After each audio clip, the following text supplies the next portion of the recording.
From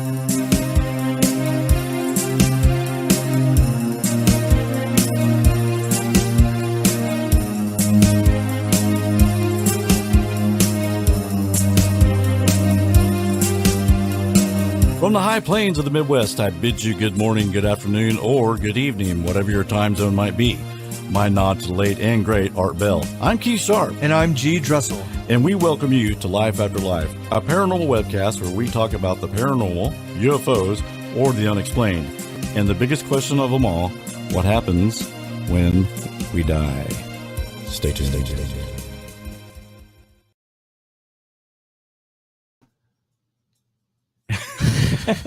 See, it never goes right? We've had, I think, one time. We've done 86 shows or something. I think we've had one show that was great. Where it went smooth, right? That's our style, man. And today's brought to you by Milo's Tea. Alabama's favorite tea. You love Milo's, don't you? I do love Milo. Well, so does Larry. Larry loves Milo's. Big time. Hey, guys, so we didn't get blown away. Thank God we did pray. Yep. The tornado. And Mom and Daddy. Yeah, we're heathens. So if we pray, it's important. Yeah, we got lucky. We were. I had the wife muted. That's going to get me in trouble. Oh my God! I wish I had a remote control just to shut her up sometime. Now that's going to get you in trouble. I'm joking. You know I love you, baby. Yeah, I know. Pamela's the best. But no, anyway, yeah. Garrett and I was talking earlier about tornadoes. In fact, with Graz a little bit. But man, in Oklahoma, tornadoes don't mess around here. They're big. Well, that's what was weird about they take your house down to the foundation. And guys, that's why we had to cancel last week's shows, because literally half the state could potentially get a tornado in this one storm we were in a target area, but thank God it was south. It was southwest. We were right on that the dry line. We was right on the dry line, man. We were lucky. So, but people that aren't familiar with this stuff, those things just drop out of the sky. Yeah. And we had one, like, there's a city called El Reno. Here, I'm just going to bring you on, brother. We're going to bring you on, Graz. Graz is the man. So excited. What's up, the most chill guy, the most wonderful human being on YouTube, Mr. Graz. What's up? Man, thank you guys for being so nice to me. I'm like really, really happy to be here. You guys, you're easy to be nice to, man. Oh, dude, we could have we did a little pre-interview for everybody, and not pre-interview. It was a phone call, essentially. Man, I don't even know how long did we talk that night. It was over an hour, I think. It could have been a show. Like, that's what I was saying. Like, it's paranormal in itself. We talk, and I'm like, are these guys like my brothers or something? Yeah, like, I swear I know them already. We can be brothers. I would love. Yeah, we are brothers. Like you. We are brothers, man. Man, if I had my beard right now, me and people would be like seriously thinking me and Graz are brothers. Yep. Well, you got a beard, kind of. I know, but like the beard. He's got a real man's beard. Dude, I've had a real. You kind of got the metrosexual beard going there. It's coming back. I don't just like snap my fingers. Jeez. Like, did you ever see that one of SpongeBob when he's trying to grow a beard and he's like, yeah. Dude, I can do that. Man, a lot of testosterone you have, young man. Yes. Hey, well, you were talking about El Reno.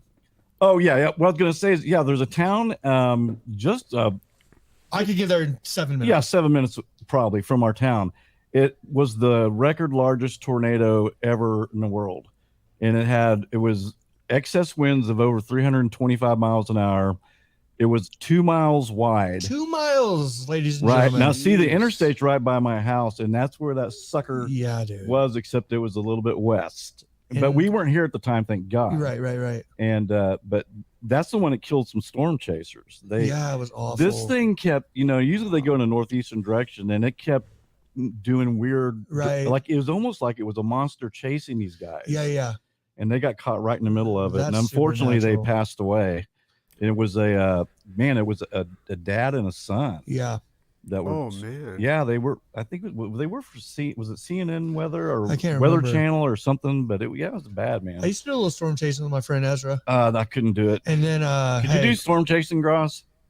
No, I would probably try it once. I would but go. I would go if we go with, like, I wouldn't go with Reed Timmer. He's a crazy maniac guy around here that does storm chasing, but I would go Valcaster. I wouldn't go at all anymore though, because that's kind of how people are starting to die. Is that these novices are going out there and like storm chasing, and all of a sudden there's like a traffic jam. Yeah, and it's like, oh my god, why are there 4,000 people chasing this tornado kind of thing? So yeah, Nick, we had this guy. When there was another big tornado like 2 weeks before that one I just talked about. That was an F5, and one of the meteorologists said, okay, if you can't get below ground, this is going to take your house down the foundation. Get out of your house, get in your car. Well, what happened is everybody listened, and it caused this huge traffic jam. And now you've got an EF5 300-mile-per-hour tornado coming, and you're stuck in your car. And I think he got fired. That's for that. The one that hit the gym. You know that, right? Yeah. Well, that was from a satellite tornado. Yeah, it was a satellite tornado. So some tornadoes, Graz, I don't know if we know about it just because we live here. Yeah.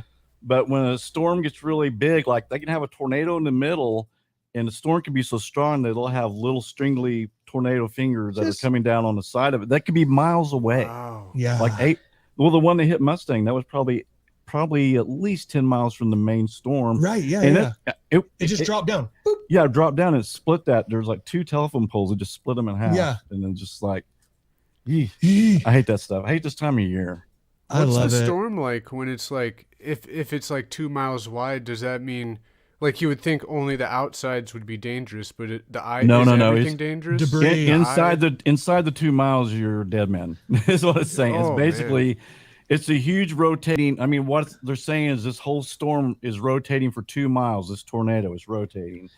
And then outside of that storm, though, you will get little vortices that come down, like little finger tornadoes, and they can do enough damage to, like, it tore your gym up. That was what they call satellite tornadoes. Yeah, and it's crazy because these big tornadoes are picking up debris and all this stuff. So anywhere you're at, you get smoked by a tree. We had a commercial dumpster in the back of our house in Moore when the tornado came through it. It literally looked like the backyard. Remember that, Pam? It looked like a lumber yard. It looked like a junkyard mixed lumber yard. It was just wood and garbage and insulation. That is scary. Bricks. It was horrible. See, those are heavy. Dude, that's strong. Well, I guess they can lift a house up. Well, I mean, they can take the whole roof off and then damage the whole house. Did you see the greenhouse when they were chasing? Because that was a pot grower. Oh right? Yeah, that's what I said. I was like, dude, this guy's getting like millions. This guy's getting millions of dollars in insurance right now. I was like, look at all that weed that just got destroyed. But dude, his greenhouse, they said, went 2,000 feet in the air. Yeah. 2,000 feet. It was just kept traveling, kept going. It was just circling around. Yeah. And the other thing, Graz, you have to worry about is, say the tornado passes. If you're driving, you got to be careful, for roofs will just drop out of the air. Roofs, cars. It's done. Yeah. It's like sometimes people. My God. And yeah, I mean, and the other thing that was wild to me is, you don't think about it, but the tornado was so powerful that it actually sucks the clothes off of people. Oh, wow. And so they had a lot of nude people. Yeah, that's so crazy. It's just awful. It's horrible. Horrible. So, guys, this is the kind of show it's going to be. We're just going to talk. Talking. Yeah, man, just talking. Dude, I was going to say that really there's this show that I watched. It's called Fargo, and they base a lot of it on paranormal or unexplained things, and it's a true story. Like tornadoes, I think it was Minnesota, because there's so many lakes. Like they would pick up a lake in a town over, it would be raining fish, and they're like, that's wild. Yeah, like those actually happen. Like I didn't that's know crazy, man. I could totally see that. Yeah, like imagine the next town over, it's just raining weed. The other guy. Yeah, exactly. Yeah. What happened? Yeah. Everybody's out of their trash bag. Yeah, come on, man. Get your weed. It's crazy. Hey, that's funny you brought that up, though, because I literally looked at Cass and was like, because he was like, because you know how excited the meter, dude, it's like the Super Bowl for them. He's like, I'm sweating right now. And he's like, oh, there goes the greenhouse. There goes the greenhouse. Yeah. And I was like, Cass, that was. The meteorologists get real excited when storm season. Dude, they love this. I mean, they worry about people, of course, but they get excited. They accidentally say like how excited they are sometimes, But yeah, they have a little booger sugar and then they go to town, man. I'm sure. Booger sugar. They're just like, big storm's coming in. But let me tell you the crazy. Do you know who Reed Timmer is? I have no idea. If you guys get a chance, look up Reed Timmer, Storm Chaser. This guy's insane. He drives his little car that he made, and he tries to drive it so the tornado comes over it, so that he can get information. Okay, so when he went storm chasing 2 weeks ago, guess what he did? What did he do? He rented a car. What? He rented a car for storm chasing. And Reed's cars, when he comes back, the windshields are completely gone. Right, yeah. There's hell dents in the car. Right. And it's it's just like, what is he thinking? What is he thinking? They probably feel scammed, the people who rented it to him. Oh, they would have to. And are you going storm chasing? That doesn't seem like a normal question. Where are you headed? Yeah, where are you heading up? He's lying about that. Seminole. I'm just going to go through Oklahoma. I'm going down to Seminole. Exactly. But so, hey, one of the things yesterday, guys, really fast is Amber loves Reed Timmer. We had a great conversation on Monday. Like Graz was saying, it was like so natural, and we talked about so many different things. From Elvis. We talked from Elvis to Ghost. Manson. Addiction. Near-death experiences. Yeah, NDEs. Dude, what else? Of course, Delphi stuff. Delphi, yeah, Delphi. We were talking for a while. We'll talk. Yeah, I know there's going to be Delphi people in here, so we'll bring that up a little bit later. Hey, should you give some shout outs real fast though? Yeah, we got right into this because we're so excited. Grod, we're super excited. Dude. Yeah, this is awesome. You're here, man. Thank you for taking the time tonight to be with us. Thank you, guys. Susie, as always, thank you so much. Actually, Susie's what turned me on to Graz. Susie's awesome. Yeah, Susie's Georgina. Okay, we got Scott, Roscoe, Faye. Faye is one of your girls, isn't it? Faye King. Yeah, I see Faye King. Okay. Hey, Faye, thanks for coming over. Georgina Stalker, she's here. She pops in from time to time. Scotty Slimp. Yeah, well, we know Scott. That's my Scotty, wife. That's Pam. Scotty Too Hottie. Yeah, that's my work husband. That's work. Yeah, work. Roscoe Williams. Oh man, Roscoe. There might be a lot of your people in here, dude. Who's Sleuth Intuition? Just teasing, Gross. You almost got me, man. Roscoe's a bit behind the Delphi fights. Do what? We know we were talking. We call it the Delphi situation. Yeah, the situation. Yes, I call it the Delphi vortex sometimes. Yeah, it's nuts. Sometimes. That's the first thing me and Garrett, when we had the murder sheet on, right, and they had just got into the Delphi thing, and I said, I'm just going to warn you guys. We talked to them in advance. I'm just going to warn you guys. This, again, not my people, but I'm just saying it brings the crazies out. Right. Can we just go ahead and talk about it really fast? Yeah, Nick, I would get calls at 2 a.m. from someone in Indiana after I did a show going, I know who killed the girls. No, do your voice. No, they go, hey, I know who killed all them little girls out there. Oh, no. Oh, shit. And he got a hat just like that guy on the bridge, too. Yeah. And I would get calls like this at 1 a.m. And then this one guy, man, he used to call me all the time, and he was drunk off his ass. Yes, he called in one time. I finally had to block him. Yeah, but remember because listen, when we started this out, just like we do with anything, we didn't really we prepared. We prepared for all of our shows, but we did a lot of prepare because we really didn't know a lot at the first. We didn't know that much about Delphi. We had to and boy, did we learn! You don't make a mistake on Delphi. That was my point. Is I had no idea. And Keith was like, "Hey, we got to get everything right." And I was like, not really. I was like, we'll be fine. We're just gonna talk. And dude, after the first show, I was like, okay, hey, next show we got to get everything right. It was insane. Oh man, Nick, we were getting slammed left and right by the YouTube professionals of Delphi, well, no, that date's wrong, or no, that color of that was wrong. That's in Truth and Justice. That she wiped our butts. Yep. Oh man. Yeah, she really got on. She came around though and apologized. She did come around, but you know what? Because I killed her with kindness, I said, "Oh, I'm sorry, I got those facts wrong. I'll look into that next time." And the more I kept doing that, the more she felt bad about it. And then she finally sent me a thing going, and she actually did a show, and she goes, I was so bad to Life After Life, guys. She goes, I feel horrible. Well, in hindsight, that's why we call it the vortex of the situation, right? Because when you're within the chaos of something like that, you normally don't act rationally, right? And you're quicker to jump on people for things that they say. When in reality, our show is super laid back, and really it's just a platform to conversate and to talk to people. So when people were coming to watch our Delphi shows, I think they were expecting us to be on the facts and what's your best friend, Gray Hughes, blah, blah, blah. Yeah. And so my best friend, my ass. No, but so I think people expected that kind of Delphi show, and which they were intense though. I mean, don't get me wrong. Well, we can talk true crime. We talk it a lot. I think Graz was like, would you guys shut up and talk to me? No, we're going to. No, I definitely don't feel like that. No, but it was like when we did that show, Garrett, no one knew who we were, but they thought anybody who did a show on Delphi, you're right, they thought they were an expert at it. Right. We were not. Yeah. I mean, we gathered some facts and we said, let's just have a discussion. Like we're sitting, like I always say, like we're sitting around the living room, let's just talk about it. And people were just coming unglued about, oh my God. And then we had Matt Sullivan on, and boy, the shit hit the fan.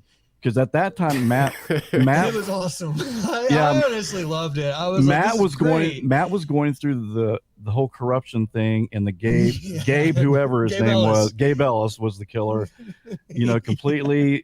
And that's when I talked to him. Was like, hey, check your, before you do that. But here's what Graz really, and then I was going to ask you a question, but really fast. What's kind of enduring about all this though is that I think for a number of people, they're doing it obviously for the wrong reasons. They want to become popular, financial, and whatever. There's a lot of that. There's a lot of that, but there's also a lot of people that just are truly invested in it, right? Like with Matt Sullivan, like what I said during that, he may have had it all wrong, but the work that dude put into having it all wrong, and the time he spent without getting paid for it, for me was enough to have him on and to hear him out, right? Yeah, absolutely. And so, and that's what I was so curious. No, I love Matt. I do too. He's awesome. Dude. I love Matt, but he comes up with a lot of different theories a lot of times. But he's working it though. But the thing is, he's staying on the case, and he's got the best intentions, man. He's not, and that's. Well, that was my question for you, Graz, and I asked you this on Monday when we talked. Like, how did you? Because you are so chill, and we just got through talking about 10 minutes about how crazy this world of Delphi is, a situation. How did you get into it?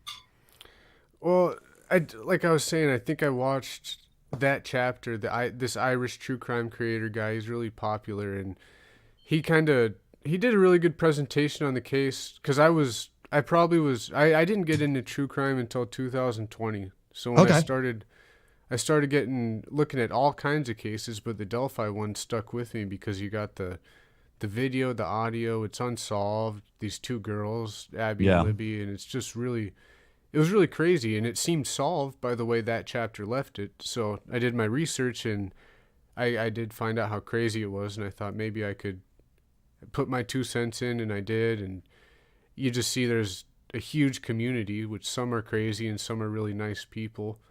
That's why I think there's something that, like with you guys, I think you guys have covered it like great. You guys have the best intent. I think everyone should understand that we can't get Abby and Libby's story right the first time or the second time, but for sure, if we're trying and you're hearing people out, being open about it, I think people should be able to discern and tell the difference between people who are doing it wrong and people are doing it right. But that's kind of the whole problem right now. It seems like nobody knows the difference, or a lot of people don't.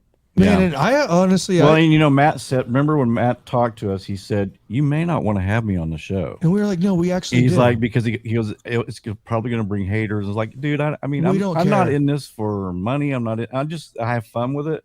So and I'm narcissist. So yeah, right. Same. So I didn't mind having Matt on, and I love Matt. One thing you and I had talked about before was, it would be cool to honestly get like a group of the Delphi people, right? The men and women who are in the YouTube community, and legitimately have like a sit down, like air it live. That'd be my God. No, like in a room. Probably crazy. No, that would be insane. Probably, but instead of doing it behind a screen, we might as well get into a room with boxing gloves. Maybe we'll see, but maybe it's a chance to have a whiteboard out and be like, okay, let's go through everything that each person has, and let's really cut to the chase. But you know what, Garrett? I mean, they wouldn't do it. They wouldn't. Yeah. The problem that's what needs to happen. Is my point. A lot of the Delphi YouTubers is they have these huge egos. I know that, and they think they're the only ones that should cover the case. So when they find other YouTubers that cover it, they nitpick. They look for anything they can criticize that person on, which is just ridiculous. I mean, who's got time to go and do? Well, you know listen, what I'm saying? It's just people don't know this about me, Graz, but I'm secretly one of the most competitive people you've ever met in your life. You can ask his daughters. I'm teaching one to play Call of Duty right now, Taylor. Yeah, I'm so glad about that, Graz. So, but I'm like my little innocent little daughter's playing Call of Duty. I'm like, dude, are you out of your mind? She's getting really good. She needs some aggression in her life. You got to admit that. She's very, very timid, very laid back. Not anymore. I heard her say, "God damn it!" Hey, I don't want to hear that. Okay, sorry. No, dude, she's in college. Okay. Yeah, she is in college, but she's still my I thought she was like 4. No. He wouldn't be here if she was 4. I'm secretly like very competitive, and so I have my own academy, and we go compete. And what I tell people all the time is like, if I believe in my methodology so much and what I'm teaching, that I should never be afraid of somebody else coming into my gym and training next to me or anything. So for all these YouTubers who think that they've got it all figured out and have those egos, my argument to them would be, okay, fine. If you're that good, then let's sit in a room with other people who believe that, and let's talk about it and see how good you really are, right? Because I think what would happen is a lot of these facts that people are throwing out or these agendas, whatever they have, would kind of start to dissipate, and we could actually have an honest discussion with people who have spent years on this. I don't know. Did you?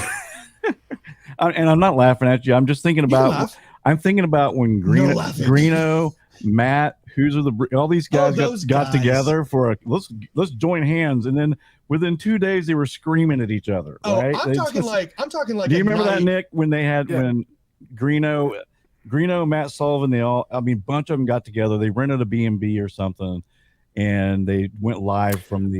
Yeah. Remember? Yeah, they were all together, and then a couple days later, it's. It went to shit. Shit fest. Yeah. Hilarious. See, so I'm saying it wouldn't. They don't have me there. No, it wouldn't work, Garrett. Dude, are you serious? I would use my command voice. Man, you are narcissistic. Okay, hey, Greeno, sit down now. Yeah. It's Matt's turn to talk. Matt, go. Like that. That's what I would do. That would work. That wouldn't work. Wouldn't work.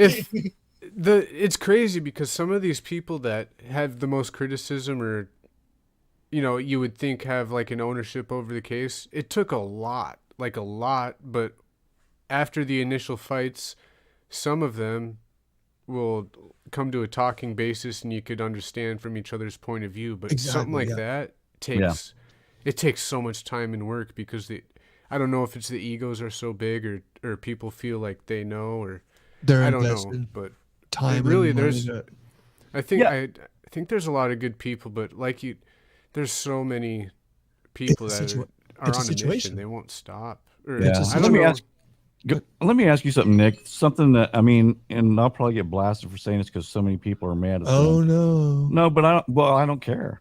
I know. And I know Nick doesn't care either. So it's like, hey, bring on the hate if you want. But one of the things was that, everybody got so upset with the murder sheet bringing out the testimony. And I thought, why? It's almost like they were making it's almost like I think they were pissed off that they didn't find it or they didn't have it. And because some of the excuses they were making were just like kind of silly. Mm-hmm. Well, the parents will have to go through all that. It's like, well, the parents go through that every day, and trying to have some facts, it's going to hurt no matter where you've got that document or not.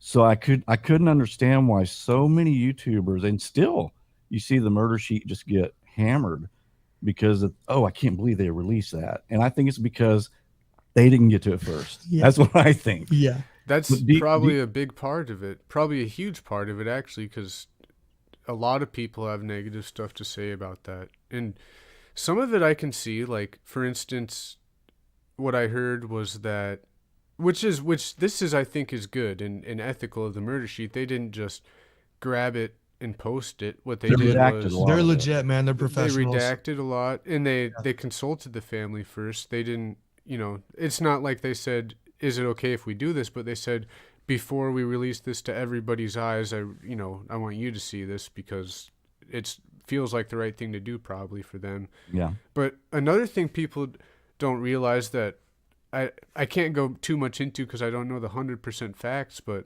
they weren't the only ones who had that document right away.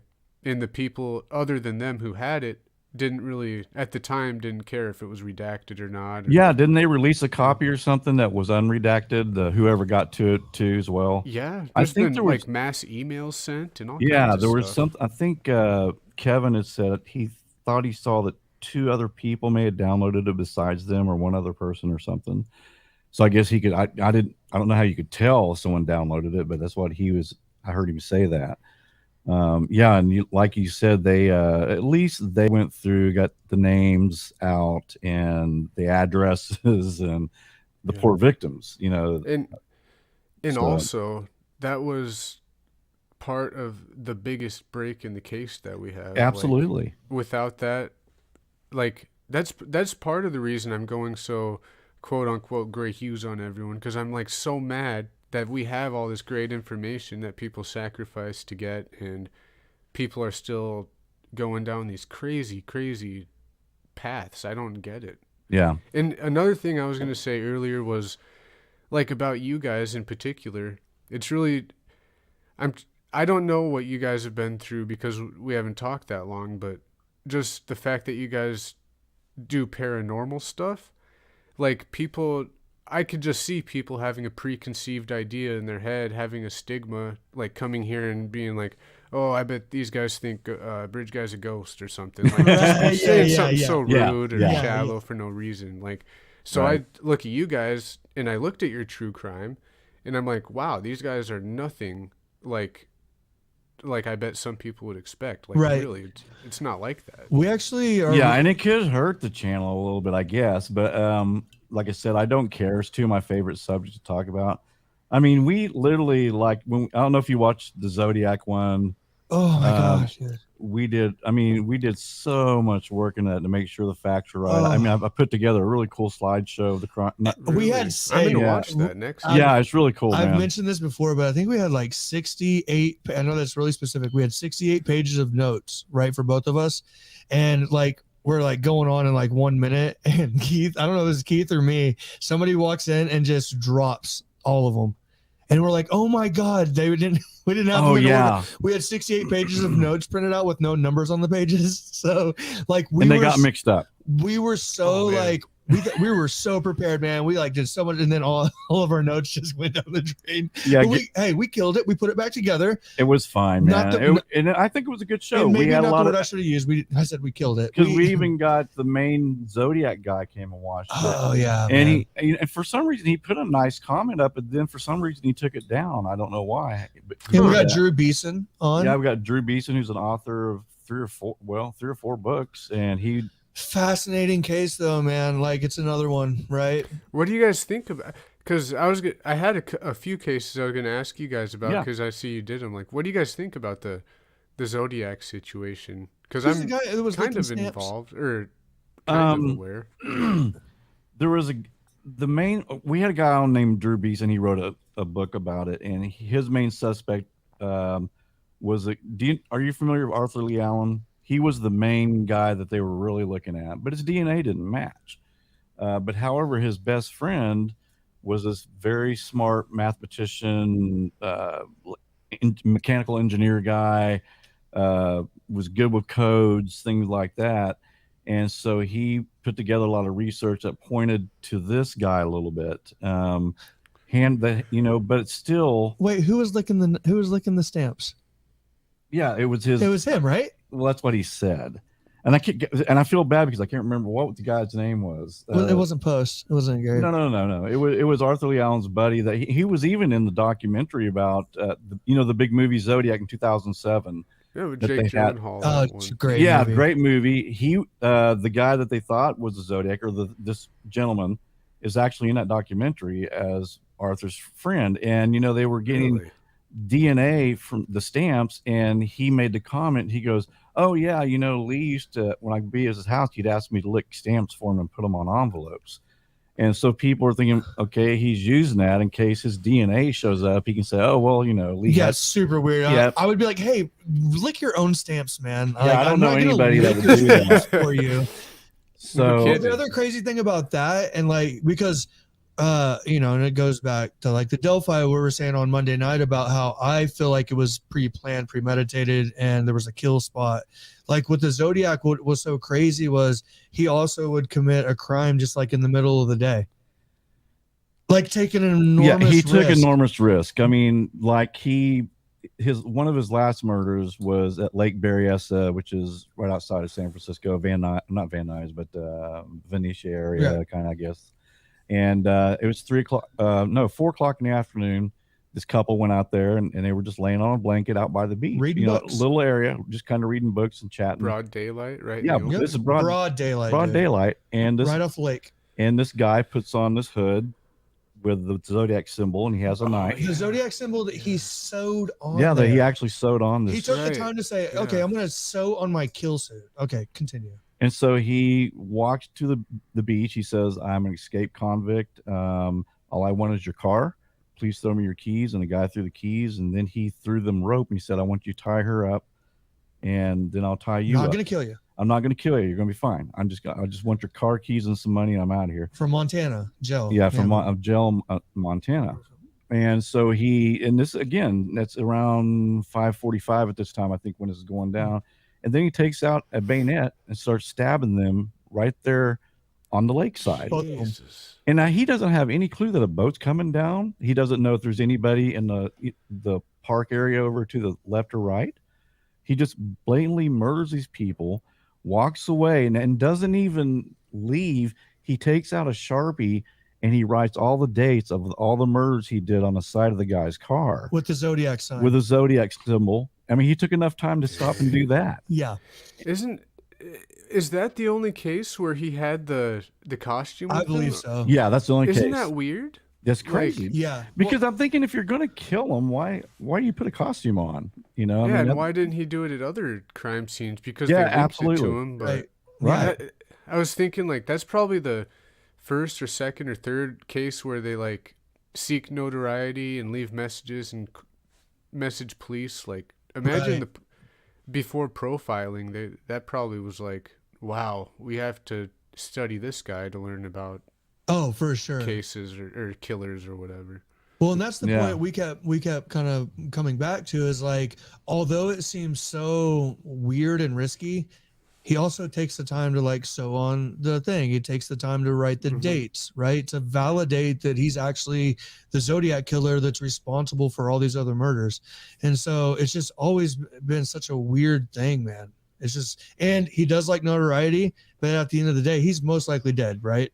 He's gone. Probably most likely this guy's passed on. But the thing with like, that was enough. Then he started sending these cipher codes to the police. Right. And they just figured one of them out like last year or 2 years ago. I saw that. Right. Yeah, and it was very recent, huh? Yeah, so this guy he was brilliant with that stuff. Well, I mean, even in the murder with the cab driver, that was another risky thing. Yeah, in San Francisco on Washington and Cherry, the corner of Washington and Cherry, he took a cab to that area.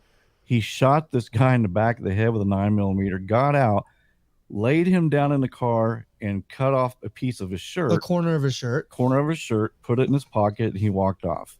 So the police come, and about 2 minutes later, they see this guy walking down the sidewalk, and they didn't even stop and ask him. And it was a Zodiac. He even taunted them about it. He goes, "You guys almost caught me, and you just let me go."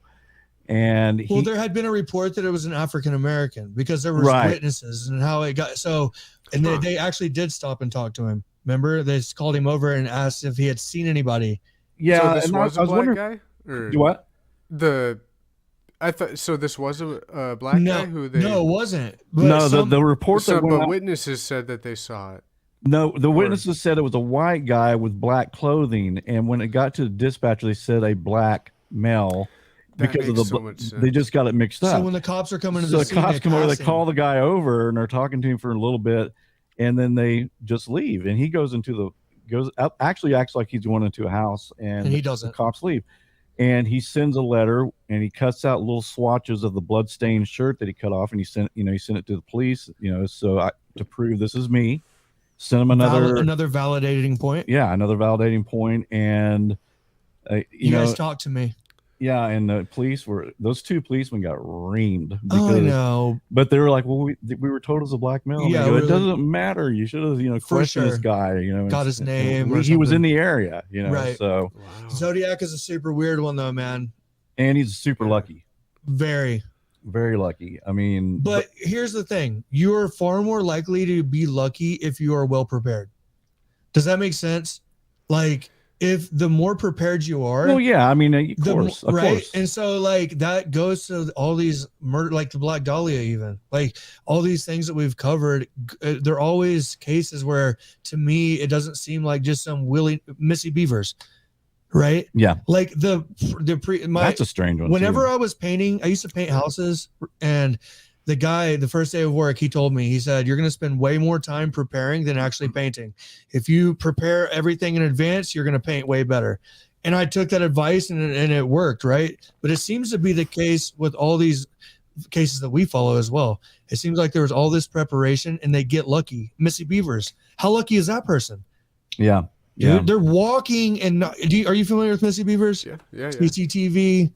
Got the stick going down the hallway against the wall. So, Graz, what do you think? Do you think this was a planned kind of hit, or do you think she just interrupted a break-in or something?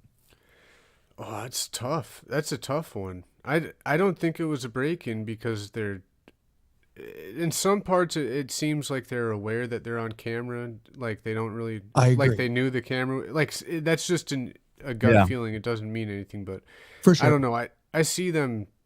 Like if they wanted to steal stuff, it just seems so awkward. Yeah, doesn't it seem weird? Like, I mean, usually if you break into something, you're in and out of there. I mean, you're running around grabbing whatever you can get because the longer you're there, the higher chances you maybe set off an alarm. Someone saw you, so you want to get in and you want to get out. This person was just strolling about, here's another, breaking windows. Yeah, here's another aspect too, is like I've been in gear like that before. What he or she, we don't know, was wearing, right? With the flak jacket and the boots and all that. It looks like a female though, kind of. Yeah, it looks like something like you would wear in the army, right? That's not necessarily what I would be wearing if I was trying to smash and grab. Like, you know what I mean? So obviously it was somebody that I think that was well aware of the timeline, right? Knew what they were doing, knew that it would also go. Well aware that Missy had combat training, like they had a lot of protection for sure. Maybe absolutely. Maybe they thought they'd get their ass kicked if and they a gun on or something. Maybe I forgot about that. And also, like Nick, if you were gonna rob a place, would you pick a church? I mean, yeah, right. No, never. Exactly. It's like, for one, even if they had an offering on that Sunday, it's going to be in a safe. So we're not going to carry the safe out and try to.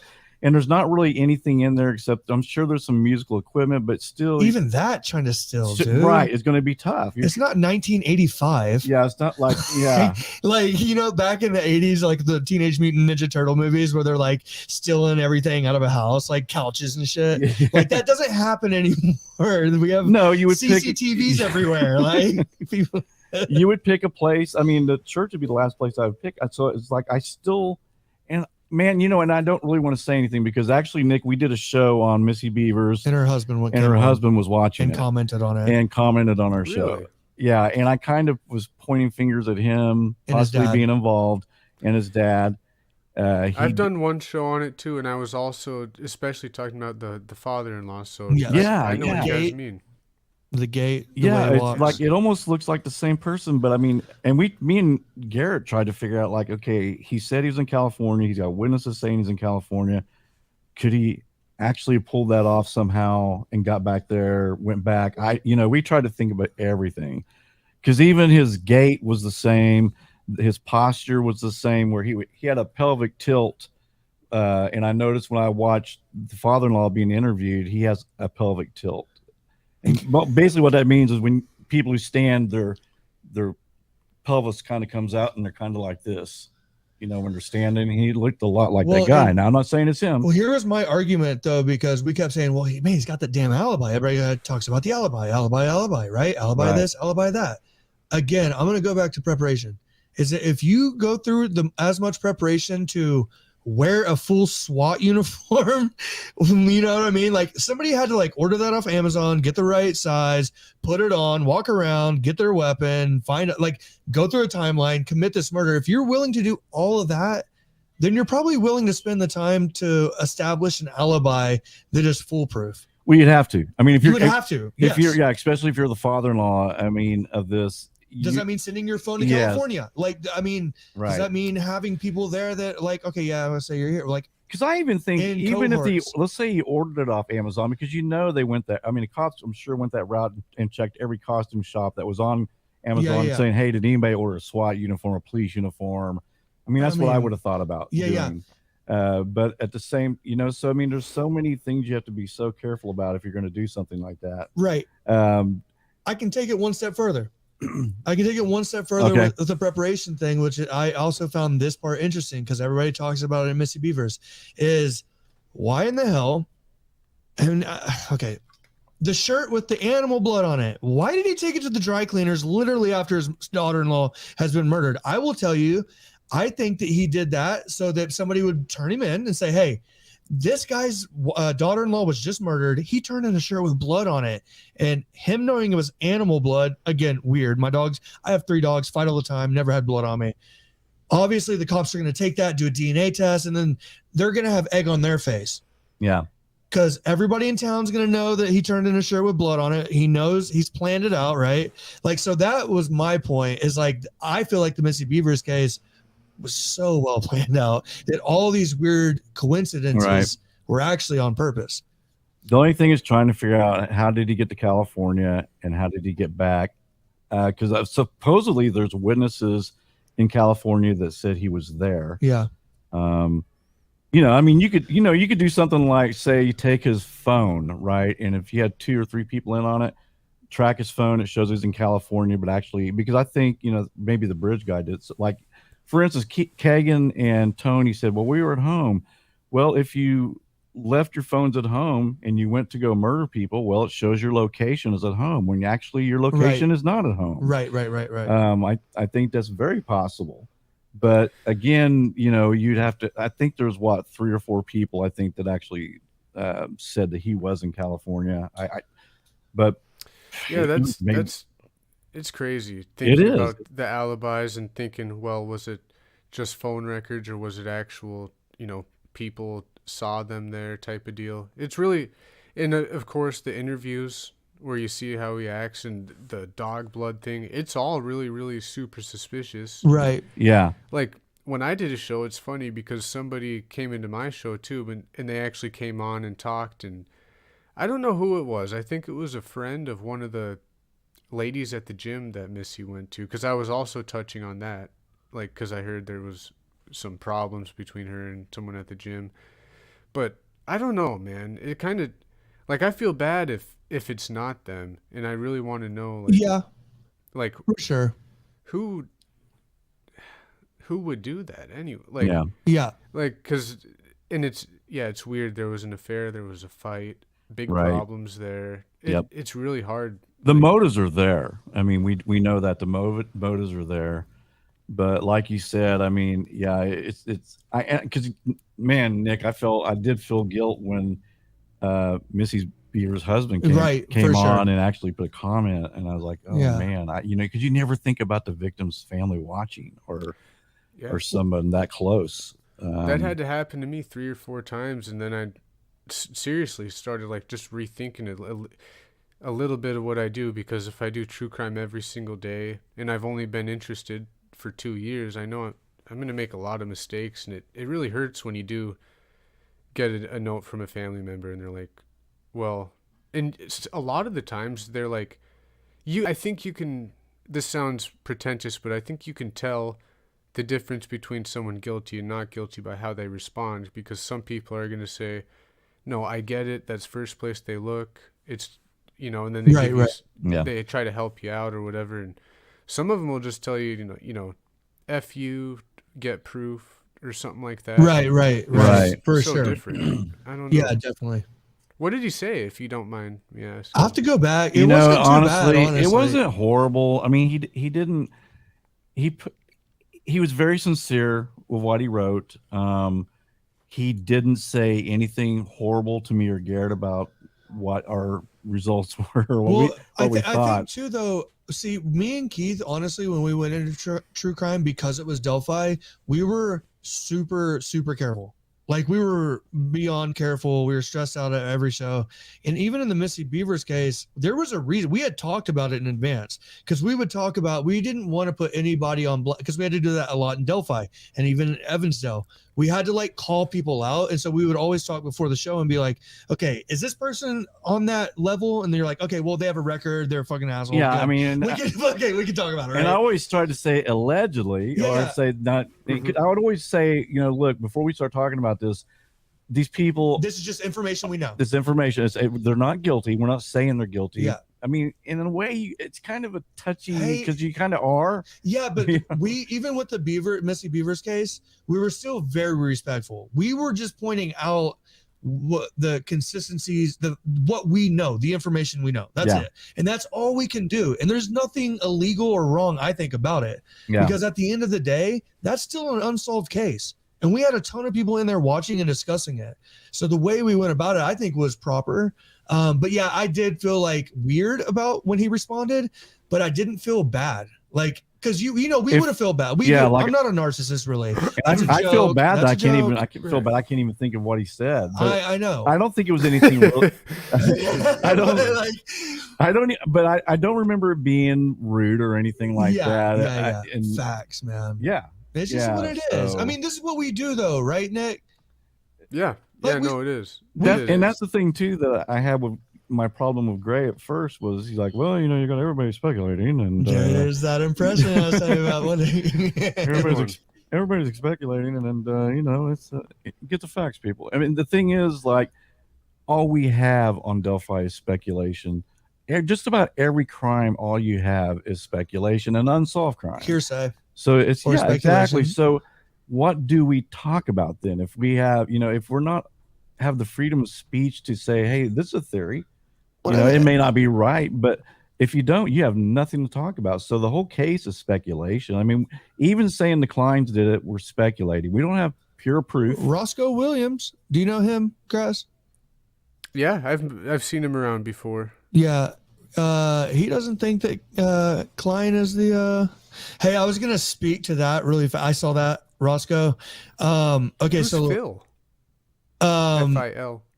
I don't know. Imitating the person that killed. I'm assuming because I don't know. Father-in-law. Okay. I want to speak to this. Smart. Yeah, I want to speak to this. Acronyms, baby.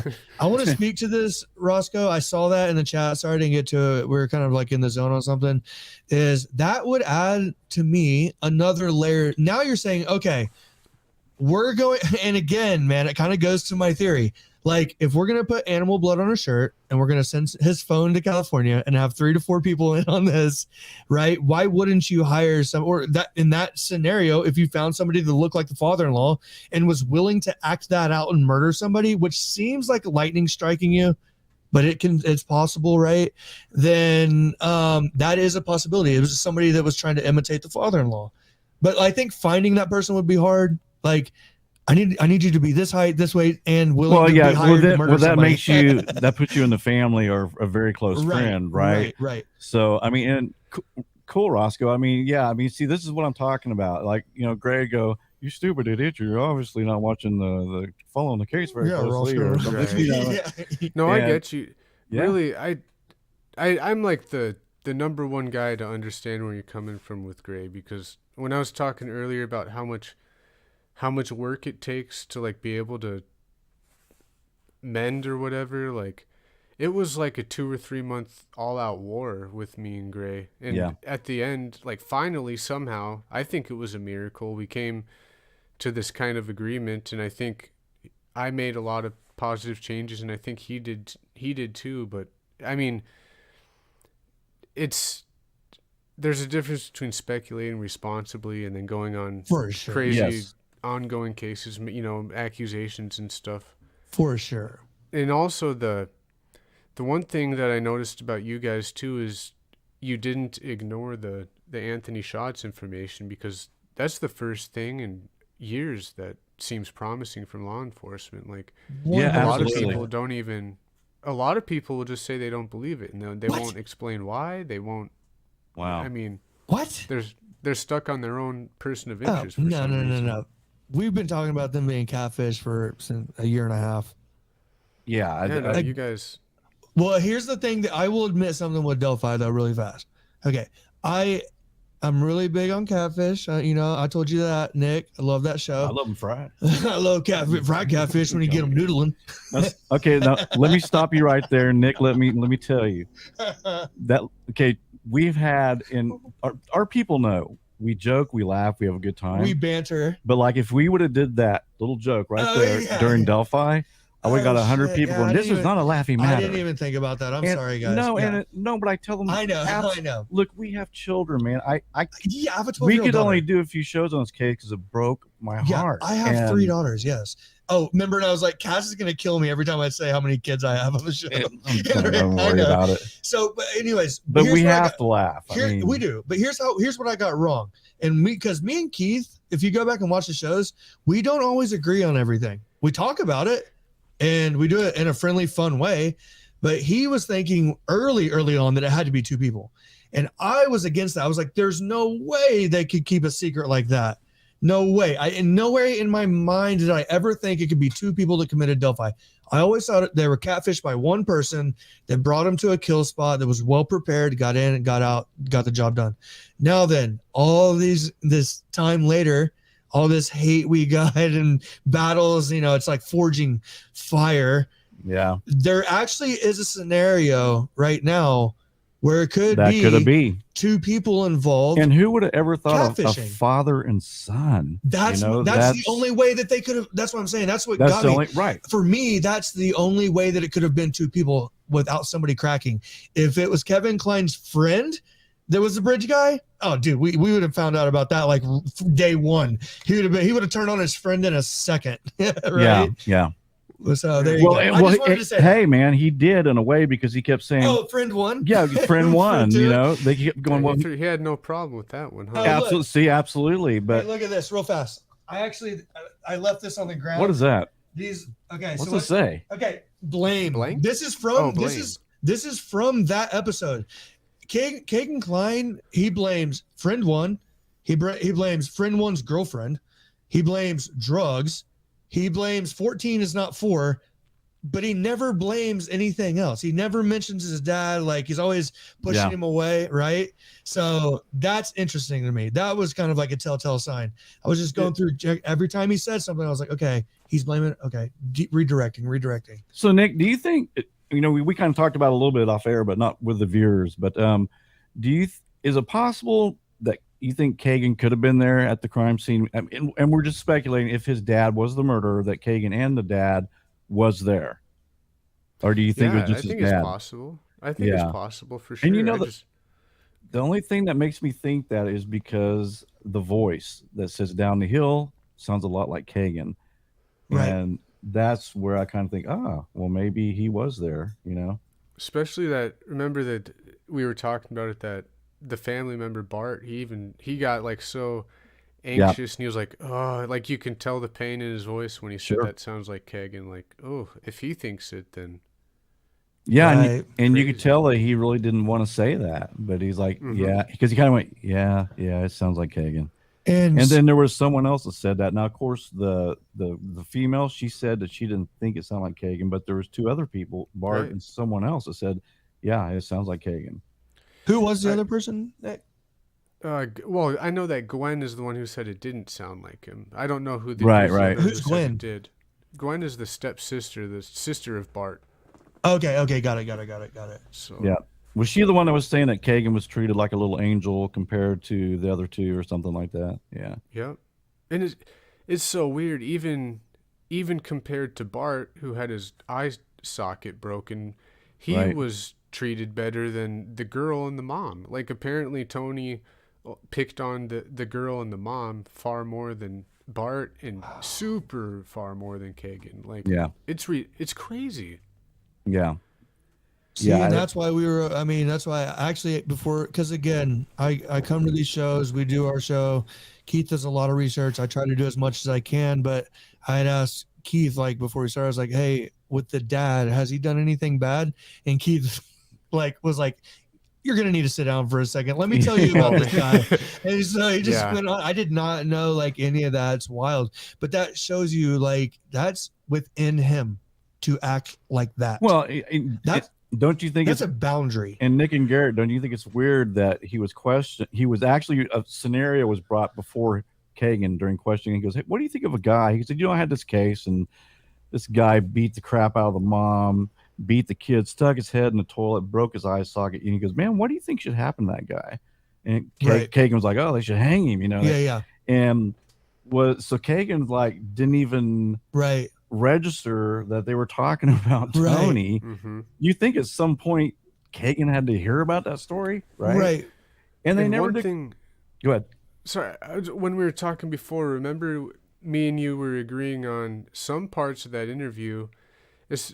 It kind of seems like Kagan's being a little sincere, telling the truth. Yes.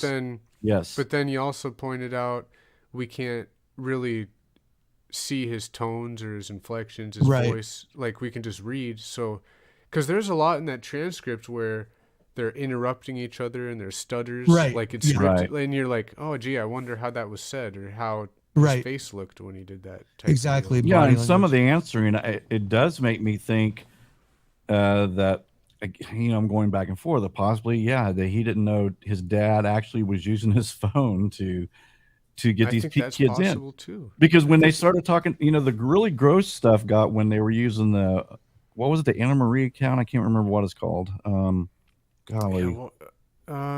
Emily Ann, yes. Or something. Yeah, when it got really disgusting, and he seemed very sincerely surprised.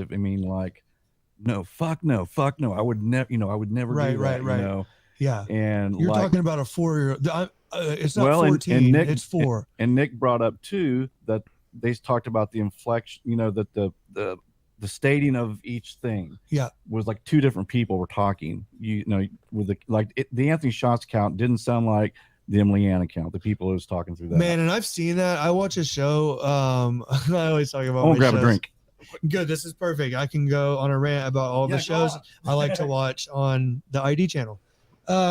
It's called like Web of Lies. I don't know if you've ever heard of it. I'm really interested. I don't know what that is though. It's about, man, I don't know. It has a bunch of stuff about like internet crime, murder that can end up like in murder or whatever. But you can tell, like I started thinking about it when I was listening to what Keith was saying. Like if I send a message, and I saw this in one of the cases where they could tell that somebody else was texting from this girl's phone that was missing, right? She was like, oh really? In another case? Yeah, it was like a different random case. And so I can see where now if you had the Anthony Shots and the way he was communicating, unless Kagan was just really, really good. And I kind of think he might have been just really, really good at catfishing as well. I mean, he had 5 phones. How many accounts did he have, right? I was telling you, I could have been doing it since he was 10, 11 years old. God, right? Imagine how much you pick up over time. Right. Yeah. But I was saying, even when we talked on Monday, that I would find it hard to believe if I got onto one of my accounts that I wouldn't be able to tell that somebody else was on it. You know what I mean? Like, how would you? Of course. And imagine I know he might have Dropbox or save pictures, but imagine he would always have to scroll up to find the nasty stuff he would want to look at. And you would see all those messages. You'd be like, oh, I didn't send that shit. Right. Yeah. Or, if he's using the same device, like on my Instagram, when I pull it up, it has my other accounts, my wife's account, my kid, right? We're all on the same. So on that phone, whenever you click on the app, if he saw like Emily Ann or whatever it was, and he didn't, and I'm Anthony Shots, I'd be like, hey, who the hell made an Emily? Who's Emily Ann?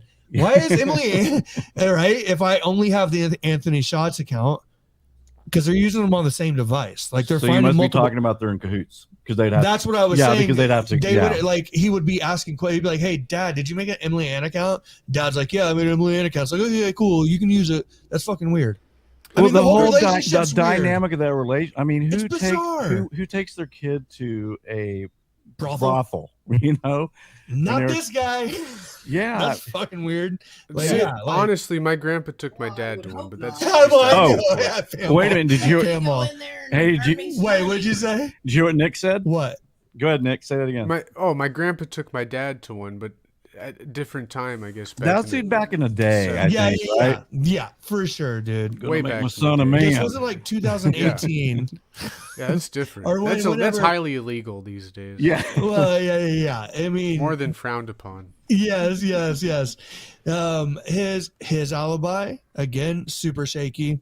Because you were talking about alibis earlier, right? He couldn't get out of the alibi. I mean, he was talking in circles and just not making sense on some of that stuff. Where he was, and the thing is if even if he said, "Well, I was with my dad all day," no, he actually said, "I was with my dad at my mom's house watching the wrestling match," which let's say, usually that goes on at 6 or 7 at night, right? Yeah. So you easily could have been killing someone at 3. Had 3 hours to get to grandma's house to watch the fight. You know what I mean? Right. And then they asked him again about his dad. Well, he sleeps, so he was going back and forth the whole time. Really not having a very good alibi for his dad. But he's great at lying. Oh, he's fantastic. Well, like with me and Nick. That's what I was just about to bring up. Go ahead, Nick. It's always a possibility that he's lying too, but I just don't. Yeah, but I was just going to, good point on there. I was going to. Well, I mean, you were saying while you were gone, doing whatever you were doing. I was doing Keith things. Keith has a shirt that says Keith doing Keith. It's just Keith doing Keith things. It's like the best shirt ever. But what Nick and I were talking about was like this guy could have been catfishing since he was like 10. That's true. Which means that would be like 12 years of practice. Right. And you think about that in guitar terms. Think about that in soccer terms and YouTube terms. Think about how much better like you said, we make mistakes when we start things and we learn, we get better, we chisel away. So at this point, he could have literally been catfishing for over a decade, and now he's in an interrogation room. Yeah. I mean, if anybody's going to be able to get through that jungle gym, it's going to be somebody like that literally spends their entire day lying. Man, but just how risky is, I mean, would you contact your victim that day? Knowing that police and he kind of acted like he didn't think, he goes, they track my GPS. I don't know how they do that, but he seems like he's more techie than that he would know better. But at the same time, it's like, how dangerous is that to contact your victim? I mean, and knowing that if police pull these records, which they can, they subpoena the records, they get them all. That oh crap, I might show up on this. Right. Well, the thing is, he had to set it up. Right. Well, Anthony Shots. Yeah. So he had to set it up. But so, do you want to be the first? Do you want to be the last one to speak to him, or do you want to be the one on the other end of it saying, "Hey, what happened? Is everything okay?" But the first thing they're going to do is the Anthony Shots thing. They're probably not even going to think about that as being a real name, right? They're going to go by the IP address. Of course. They're going to track and that's how they did it. They tracked the IP address to Kagan. Right. But that's my point. Is like if I'm Anthony Shots, which fucking weirdo, this guy, okay? But if I'm Anthony Shots and I send a message the night before, because isn't that what happened? They were trying to. Am I wrong in saying that? I want to be right when I say this. Anthony Shots was supposed to meet at the. It's supposedly. I don't know if it was the night before, but right? They had they planned to meet up, is what we've heard. Yeah, we heard that somebody sent a text to the Anthony Shots account saying, "Hey, did you hear what happened to Abby?" And this is what I thought was weird. Right. Is he went, "Oh my God, what?" or something, or did you hear about Abby? Right, oh my God, what? Or Libby, whatever it was. And why would you respond, "Oh my God"? I would say, "No, what's up? What happened?" Right. Instead of like, "Oh my God." Yeah. Like something bad had happened. Well, I guess that's my point. Is like I feel like he has to keep that going on the other end of it, because if he would have just blocked it, he's a smart dude. He knows they're going to track his IP address and be like, "Hey, you did this," right? But by him trying to act it out, right, he can be like, "No, dude, I was catfishing." Or yes, right, but I wasn't involved in this. Yeah. Otherwise, one thing I just can't get out of my head is all the violent past of Tony Klein, like how so bad close he's been to killing people and still not in prison. And seriously, for so long, he's been so violent towards women and kids and little girls and peeping and creeping and stalking. Wouldn't you think if you broke a little boy's orbital socket that you would do 15, 20 years at least? Absolutely. At least you would have to pay your crimes. Right. That blows my mind. This man should have been locked up a long, long time ago. And the fact that he's still running free. And that's another thing that we talked about a little bit. If I'm Tony Klein and let's say I'm innocent and I know I'm watching YouTube, people saying it's me doing it and blah, blah, blah. Man, I'd be the first to go to the police, go, hey, I need to clear my name. I'll give you my DNA, whatever you want, but I did not do this. And this guy has not said anything. He's not came forward. He hasn't made a statement, which to me just makes him look even more guilty. You know, if you're not guilty, cry from the mountain, man. Right. Absolutely. Yeah, that's a big thing. He hasn't. I was watching a video by the captain, and he kind of made a plea at the end of his video to Mr. Klein, saying like, the only buddy telling your story right now is this old Anthony Schatz account, the old records. Like, why don't you tell your story? You know, which is exactly more than fair. Right. I don't believe in that whole if people think you're guilty, then get a lawyer and be quiet, because why would you? I wouldn't. Maybe some people would feel that way, but my opinion, I would want everyone to know how I feel, at least. Yeah, I would too. One statement. Especially not. Can I just tell you guys what I would do really fast? I would get a lawyer and I would be like, okay, what do I do? Yeah. I didn't do this. Yeah, but how do I do it properly? Like, let me get a statement out or something. Interview. Can I set something up? Right. Yeah. Because once you start talking to those guys, I'm just telling you, those detectives. I've been watching a thing on false. Well, they are good, and you know, yeah, dude, it's real and scary. Or tripping you up on your words and making you look guilty, and you're not actually guilty. I get why someone want a lawyer. No, for sure. They could trip you up. And in this scenario, you're like, hey guys, I didn't do the Delphi murders that 45 bazillion people are talking about right now. Yeah. And everybody's accusing me of doing it. Yeah, absolutely not. And that's a great point by Cindy. Oh, go ahead, Nick. Sorry. Yeah, no, yeah, just everyone is so good in your chat tonight. I just wanted to say that, it was 8:30 in the morning was in the documents that saw that. Yeah, they had contact. And another question was if we think that the ski mask incident has any relation to the Delphi murders, and I think it has to, because that also came from the documents, like because that girl gave the Anthony Schatz profile her address, so it would have to be. And it would have to be kind of at least directed, or what do you call it? At least like Anthony Schatz is involved. Maybe right. I mean, no, for sure. At the very least. Hey Nick, on StreamYard, I'm somewhat new to it. Do you have the capabilities if you see something to click on it and show it on the screen, or does it let you do it? No, I can't chat, but I can. I'm not able to chat or click, but I can see. I can see everybody. Oh wow! So that's good. Yeah, I don't, dude. How do you do it? I mean, we got two people here, my wife as well, and I can't keep my eye. I can't focus on the conversation, look at the chat room, and we're unique. And I always, beings, and guys, we're really unique. I do apologize because I'm not as talented as Nick at doing this. You're a man, Nick. You guys are, man.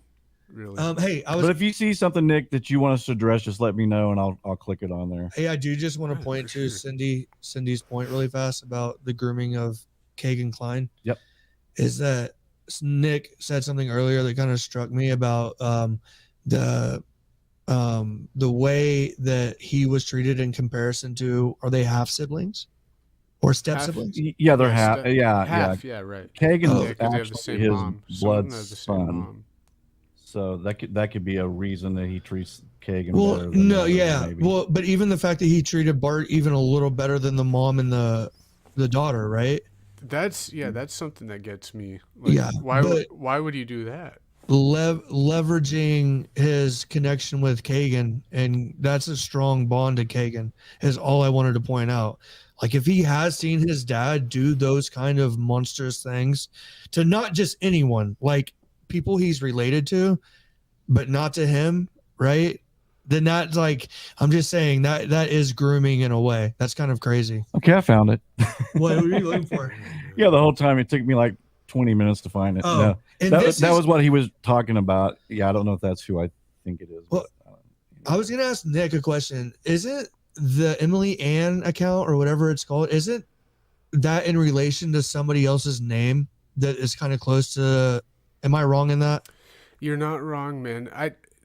His claim is that he made it up, I believe, but that's something early on that everybody was trying to figure out is there an Emily? Who's Emily? And I think through digging, there's like a couple of distant family members who had that same name, and I don't know if they're involved, but I know that he has a female family member named right, Emily. right. Okay, that's kind of freaky to think. Like, and right? another thing, in those documents, sorry guys, they released, or not in the documents, in the Anthony Schatz release, they gave specific towns in Indiana, like if you, especially in these towns, and they listed like Royal Center, Indianapolis, like they just listed a few different areas, and it really makes you wonder, like, oh well, where was everybody from?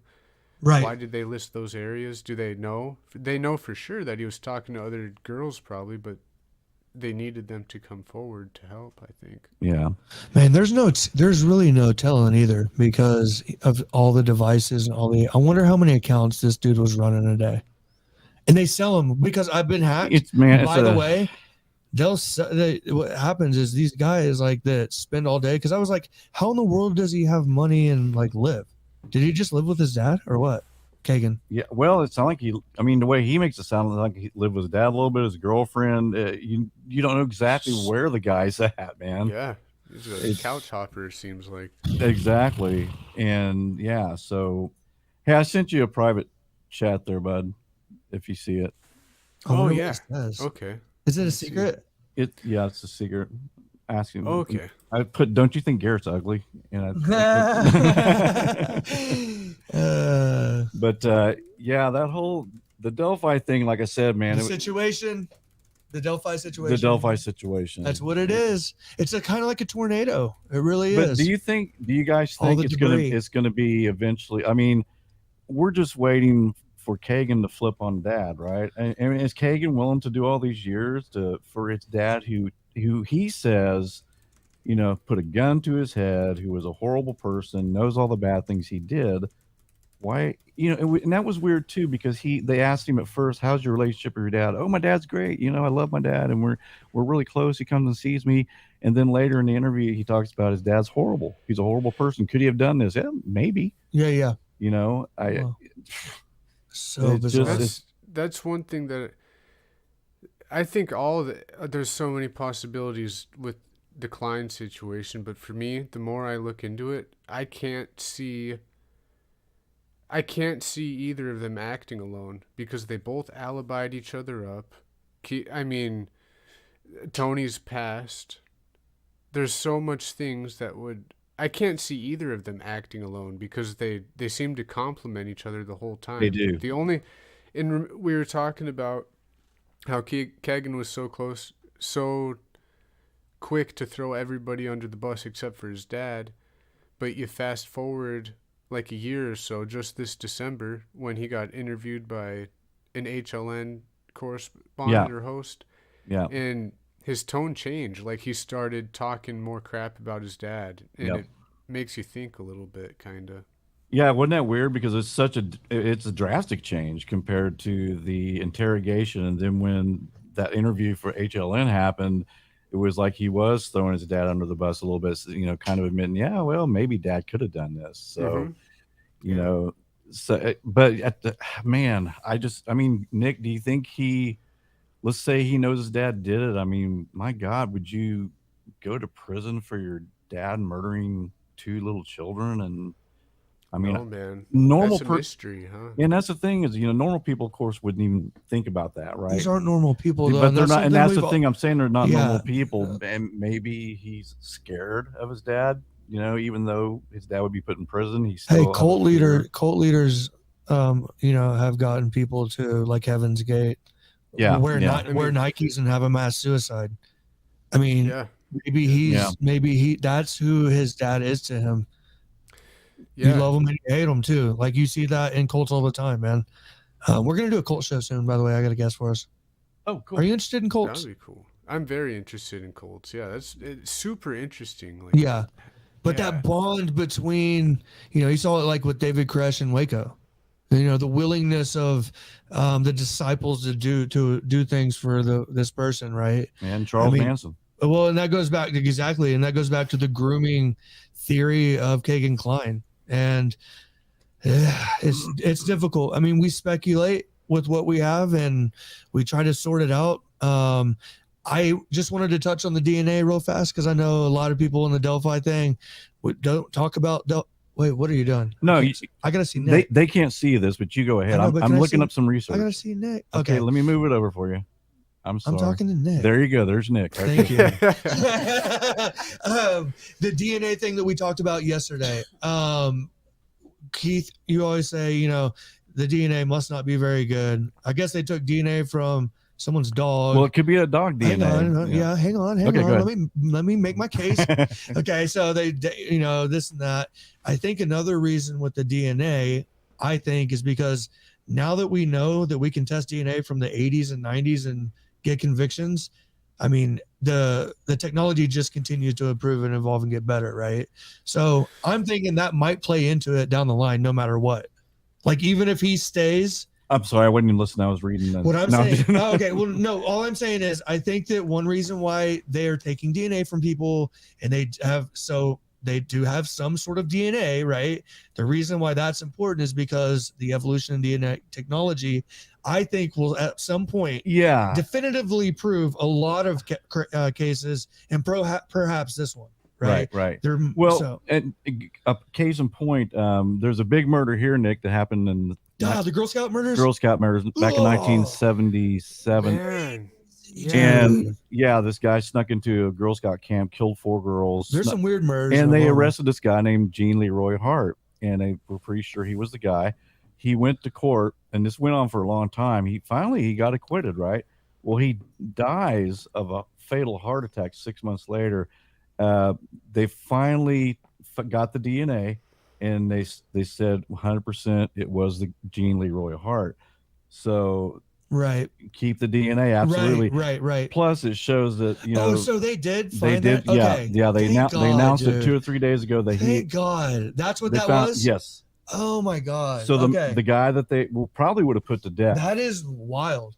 But they did find out 100% DNA match. Okay, so what about this one? And not to listen, we can get so far off track. Bless us. Okay, we have bad ADHD. The preacher, was that where was that? The preacher that was found murdered. They think it was satanic. Have you heard about that one? That happened in Anadarko. That was Anadarko back in the 90s.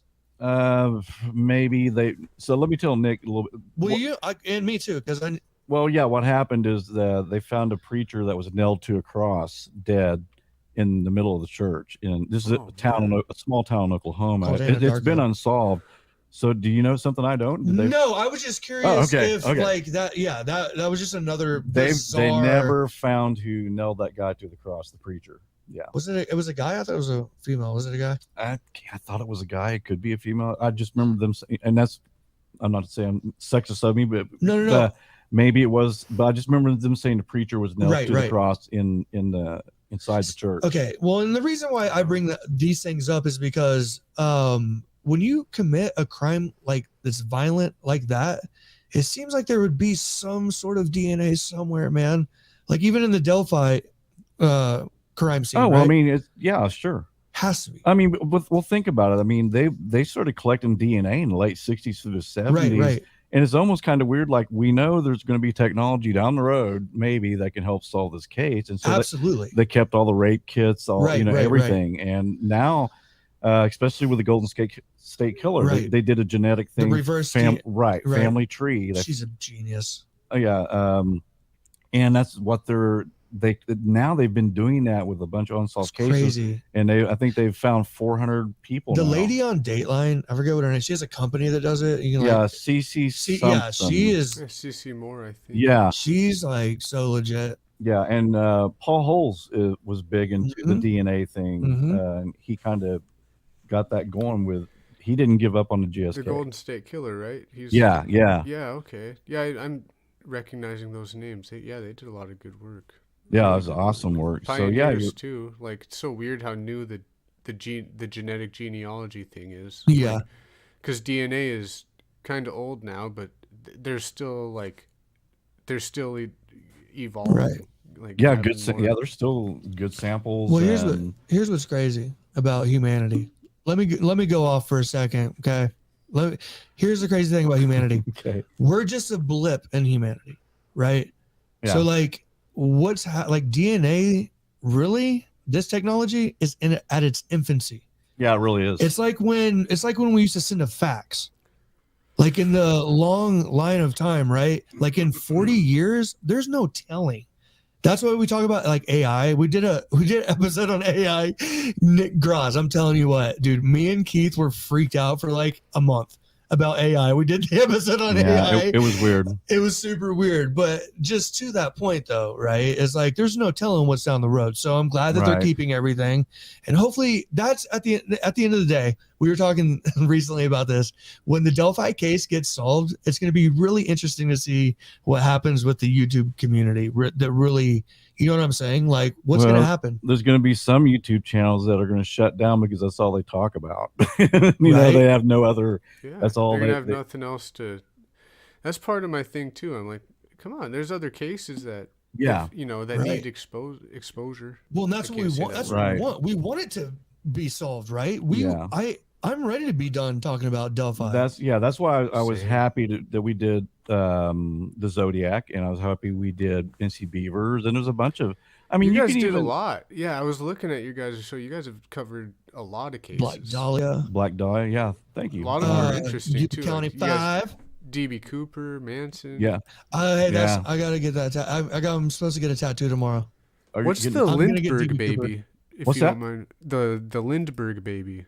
Oh, we did. Yeah. That was. Are you not familiar with that? No, I've never heard of it. Okay, yeah, that happened in the 30s. Charles Lindbergh, who was this guy who was the first pilot, right, to go around the Earth or something. He was like the richest, most well-known person in the world at that time. He flew across the Atlantic or something, but it was a big deal at the time, and he was like America's hero. Well, someone had took a ladder, climbed up into his house, and took his baby. Precious baby. Yeah, a little baby. I mean, an infant. Like seriously, precious baby. Yeah, and basically started calling them and saying, meet us. Ransom. Yeah, meet us here with 50,000 or whatever it was. It may have been 10,000 at the time. I don't know. It was a lot. It was a lot of money. A lot. Yeah. And then eventually they did show up with the money. The guy grabbed the money, left, and then unfortunately they found the baby had passed. It was dead a few miles away in like the wooded area, unsolved. And that was kind of I think they got the right guy. There was a guy from Germany who got convicted of it. Yes. And if I remember right, there's quite a bit of He had one of the gold certificates that was part of the ransom money in his possession. And the crazy thing is he got caught only because he went to get gas at a gas station years later, and he gave a gold certificate. And the tenant was going, "Do they still?" He was thinking, "I don't even know if we even." Right. So he wrote the tag number down on the bill, went ahead and let the guy get his gas, and he called the police. And sure enough, it was part of the ransom money, and they tracked it to this guy. And then they found a big majority of the money inside the wall in a barn at this guy's property. Wasn't he like a carpenter too? Yeah, he was a carpenter, and the ladder that they left was like it was a homemade ladder, carpeted ladder. Yeah, that he had built. Yeah, that he built it himself. He was a carpenter and knew how to do that. They even had like samples of the wood that he made the ladder from. That there were some slats missing in that barn, right? Where the ladder was made from. Yes. And he got sent to the electric chair. Yes, he did. Yeah. No, and what's crazy is like with all these cases though, it's just we always talk about it. We're like look back at it. We're like, man, if they just would have had this and that, right? Yeah. So Single 7, right? Yeah. Hey, have you ever heard of Single 7? I was gonna ask you about it because that was on my list I seen on your show. He's he's a time traveler. Okay, really? Tell him the truth. I really truly believe he could have been. When's he going? I guess. No, yeah. 10? He's from 1063. 2063. Sorry, excuse me. 2063. No, but I mean, like people then will be looking and talking about the same things we're talking about, right? Hopefully not. Hopefully Delphi will get solved. The Black Dahlia was another one, right? That's crazy that didn't get solved. Yeah, and I think it was the doctor. that was crazy smart. Yeah, and I can't remember genius. what his name was. God, he liked artists that were like cut up people. Yeah, he liked art that was people dismembered in them. And some of those artists are. God, they're kind of nutty, aren't they? A little crazy. Don't get me started. Says the guitar player. Yeah. Hey. We have a family of artists. Yeah. But yeah, that was another crazy case. But yeah, the DNA is it's going to be, you see my point though? I'm hoping. No, that, absolutely. Just for us, because we are want in this the thing to get solved. Yeah, we are in the infancy of this. Right. Yeah. But I'm afraid if Kagan keeps his mouth shut, I like we're talking about the DNA, it obviously is very bad DNA. Yeah. Right. No. Yeah. Absolutely. So and people keep saying, which is kind of silly to me, they go, oh well, this will be solved by June. It's like, well, how do you know it's going to be solved by June? How do you know that Kagan, if Tony is the person, right? How do you know Kagan's going to flip on his dad? He may take it to his grave. He may get sentenced. And even one of the detectives said the amount of charges for child pornography that they gave Kagan, he goes, it's outrageous. He said they double stacked the charges. He goes, in a normal case, we would have never done that. And he said, if you look at a case, he goes, child pornography, you're going to get maybe 3 to 5 years. And they're telling this kid, we're going to give you 40 years for child pornography. And it's all because he said, they're trying to go, look, you can do 40 years or you can walk out of here today. Leverage. Yeah. Turn your dad in. Exactly. And if Kagan knows that, if he knows that he goes to court and it's a child pornography case, and he had a lot of porn, he's not going to do 40 years. He's probably lucky and I know it's people slam me all the time, but it's the laws we have. Rape. Think of people who rape; they're out in 3 or 4 years, 5 years sometimes. Let me so say child this. Pornography, it's not. There wasn't sexual. They can't prove sexual assault on any of these girls, right? It's just pictures and it's videos. It's disgusting. It's gross. He's a horrible human being. But when you take it just as evidence in the court, that's all it is. It's not assault. Right. He's in possession of porn. He's not going to do 40 years. Right. He's not probably even going to do 10. What do you think, Ross? I'm still kind of on the DNA thing, like, because it's kind of going in there, like, there's like so many, I've heard so many reasons why people think that DNA is not working or whatever. Like, on the pornography thing, I couldn't agree more. If they double stack as much as they can and he gets a maximum of 40 or 50 years or whatever, he'll probably be out in at least under 10, or even if that, he'll serve no time at all probably compared to what he did. Right. Do you think he can make it though? Do you think that, like, you know what I'm saying, in there? Especially in Indiana, no, he probably won't make it there.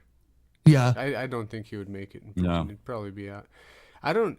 No, I mean like his safety. Like, do you think that Kagan, like he would? Yeah, they would kill him in there. Probably. Oh yeah, he'd have to be in isolation. I know. So this is my point, though. Is what I'm saying is, like, is he somebody that can live in isolation by himself? Maybe, I don't know, but I'm just saying it can really F with your head and mess with you. Oh yeah. And so hopefully, his time is super tough if we don't get to the bottom of it. But hopefully there is some sort of DNA. I just find it weird. I find it weird that they asked about, and you guys know more about it than I do. Like, somebody's pet, what, right? Yeah, but we still, by this amount of time, there already would have been an arrest. They took that dog a long time ago, and for a murder case, I'm sure they can not have to wait 2 years. I don't want to sound like an idiot, but I literally had this question while you guys were talking about it. Okay, I don't want to sound like an idiot. Me and Nick won't laugh at you. Will you guys not laugh at me when I say this? Yeah, promise. Okay, I have a dog that kind of sheds a little bit. Okay, I pet that dog a lot. Yeah, we snuggle on him, petting Daisy, right? Right, and then Daisy's hair gets on me. Yep. Is it possible that in the future that we'll be able to track whose animal is who from DNA? Like, would my DNA, because I'm rubbing off on it, like, if you spend enough time with an animal or a cat or something? I'm just asking this question. Are you saying your DNA getting on the dog? Like from just being with this dog all the fucking time. You'd have touch DNA on the dog, probably. Okay. Yeah. I'm just asking that question. I think it'd be super difficult to extract. right now. Yeah. But in Are 10 you talking years, about getting you from the dog or getting the yes, dog I'm from saying you? like, okay, check this out. I'm saying that, but then you don't have a case because of course his DNA is going to be on the dog because he owns the dog. yeah, but they found the dog hair at the crime scene. Yeah, but if I was a defense attorney, I would say, Your Honor, that his dog, someone could have came in contact with that dog. They could have had it on. I was just asking. I mean, yeah, it does add to the case, and they may have. I mean, the thing is, they may have to take this to court with circumstantial evidence eventually, and it might have if he doesn't flip on his dad, or it might have to get solved in 70 years. Oh, is my Lord. point. I know. Let's hope it doesn't. But we're talking about DNA. I'm just talking about the DNA aspect of it. I thought it was weird that they got it from the animal. Yeah. That is like weird to me. So I'm just trying to like find that puzzle piece. Why in the hell? Well, like you know, it's possible though. They might not. We might have other. It might not be. It's just, you know, why would they take the dog? It's possible. It's very possible that. I mean, there could have been, let's say, an unknown dog hair say on Abby's jacket. Right. And it didn't match the dog Abby owned, so let's pull the dog in. Let's see if the hair matches. Got it. Okay. And I don't know I know in a human you have to have the hair follicle. I don't know about dogs. Listen, we're like scientists on here. But I don't know. I mean, I like come in a lab coat. I think you can compare the hair, but I don't think that's enough. I think you'd have to have exactly some type of DNA that proves hair, because they're trying to get a solid case, of course, against this guy. Of course. Who's that? What's that guy's name again in the Oklahoma Girl Scout murders? Gene Leroy Hart. Yeah, back in the day, Gene Leroy Hart. Like, they could prove without a doubt that it was like a 1 in 7,000 chance that he matched, but that wasn't even enough to do anything. They had like a semen sample that. Yeah, I think it's all. Well, what they found out is here's the funny thing, and well, it's not funny at all. I better not, because people are saying you're fine. When they extracted, I will say this: the contents from the girls. They found it was weird. There was actually no semen cells. It was just the fluid. But they also found out that Gene Leroy Hart had a vasectomy. So that makes sense. Yeah, that was weird. Huh? Yeah, so that's why that's another thing they use in court. Well, Your Honor, he had a vasectomy. Right. There was no sperm cells found in the girls. It was just liquid. Right. So it even more. Against this guy. Right. But they did have, I'm sure they could extract DNA from the fluid that was that they get. Okay, so we've gone like, this is a bit amazing. First off, I don't want this to end. Okay, this has been fun. Here's what I want to. No, here's what I'm Graz, you'll be on next week. No, yeah. Okay, hey, Graz, real fast. Is that why do we like? Because my brother, me and Evan are really close. Yep. And I'm one of 4 boys, Graz, and me and my brother, we work together a lot and stuff. We're close. He was like, dude, I can't believe you've never had me on the show. I'm like, what are you talking about? He's like, I love true crime. He's like, I love true crime. And we love true crime, right? But it goes back to you always say this, Keith always says, is that humans are creators. Right? I think so. And creators must be, interested, right? And that's the one thing about like this conversation, the detective work and like how they're trying to solve this is like so interesting and fascinating. I think that's why all these people gravitate to this, especially this case. Yeah. Right. It's all the unknowns. Like, what the hell? So, but it's definitely a pleasure talking to Graz about it. I'm so glad you came on. We haven't even talked about paranormal stuff. So what are we going to do? Can we keep going or not? Yeah, if you want. I mean, I don't know how much time Graz has. Yeah, Graz, I can go for a bit longer. Are you sure? Yeah. Let's go about 20 minutes. Yes. Do you got 20 minutes, Graz? Yeah, for sure. Okay, cool. Are you going on live tonight? Yeah, but I don't have a set thing or anything. I'll probably go in a few hours, so I don't mind if I got time. I'm really honestly, this is a nice change of pace from the Delphi situation I've been doing. Yeah. So. We're about to go rapid fire paranormal on you, because 20 minutes of our paranormal time is like, and our time would be like, we could talk 15 hours about it. Okay, ghosts, real or no? Oh, me. I'm asking you. Yeah. What's your? Real. I mean, what's your I would belief? say real. Yeah. But first, I would say, ghost spirits. Why are they named different things? Like, it just sounds better for me to be like, spirits are real and no. No, I believe, yes, there are ghosts. I believe, okay, yes. Yeah. I just usually say, I think it's a spirit. Well, I work with kids though. Well, yeah. And the kids and I tell them all ghosts. I'm always like, Susie. Thank you, Susie. All my kids. Susie, you rock. Thank you so much. Which brings me to a point. Let me just say this real quick, and then I'll get our little PSA here. Guys, I think I'm going to demonetize the channel completely. Yeah, stick it to the man. That way you guys don't have to go through all the commercials, because really, and Graz knows this too. The ad revenue is stupid. It's so bad. And for me, it's not worth you guys having to sit through a ton of commercials, because I'm going to get $10 that month or something. And then I got a 1099 form for just barely a stupid amount of money. And I thought, man, I'm not going to go through the hassle anymore. In fact, I'm going to take even the super chats off, because, and Nick, you can tell me if I'm wrong about this. From what I understand is they don't send you any money until it reaches $100. Then they will deposit that. So if you get 30 or 40, a lot of people think, oh, you got a super chat, you get some money right now. No, you don't. I haven't. I mean, so it has to add up into your AdSense account to like $100 before they'll actually deposit it into your account. Interesting. I think so. And so, I'm just going to tell you guys, I'm going to try to figure out how to get out of AdSense and wipe out all the commercials for you guys. Because we're just because we appreciate, man. We really, you guys are giving up your Wednesday nights to watch us, and that's I'm literally so we don't grateful. take that lightly. Yeah. This payment enough. This is freaking awesome. It is, and like I've always said, we're not here to make money. I mean, when you get a donation, yes, it's great because we use a lot of ink, but. And we do spend time. And Susie, right? Thank you for the chair. Yeah, dude, I love it. But I'm in it. Other than that, I don't think it's worth, because I got to fill out another tax form just for the stupid 1099. That's barely any money. We should just burn as it long on as the you air. guys know, like, people donate because your content is so useful. We have a good time type of deal. Like, we find it just as good as Netflix or something like that. So that's why they do it. It's just, I'm the same as you guys. It took a long while to get Steam to where it would be over that 100 or what, it doesn't, I don't even like having a form for that. That would suck, because you're like, what? I have to do extra work for this? What? Yeah, exactly. And so it's a whole different tax form I have to fill out for that 1099, which is an extra amount of money. I do my own taxes. Dude, wait a second. Pamela, can we put a timeout on this? We're done with tax season.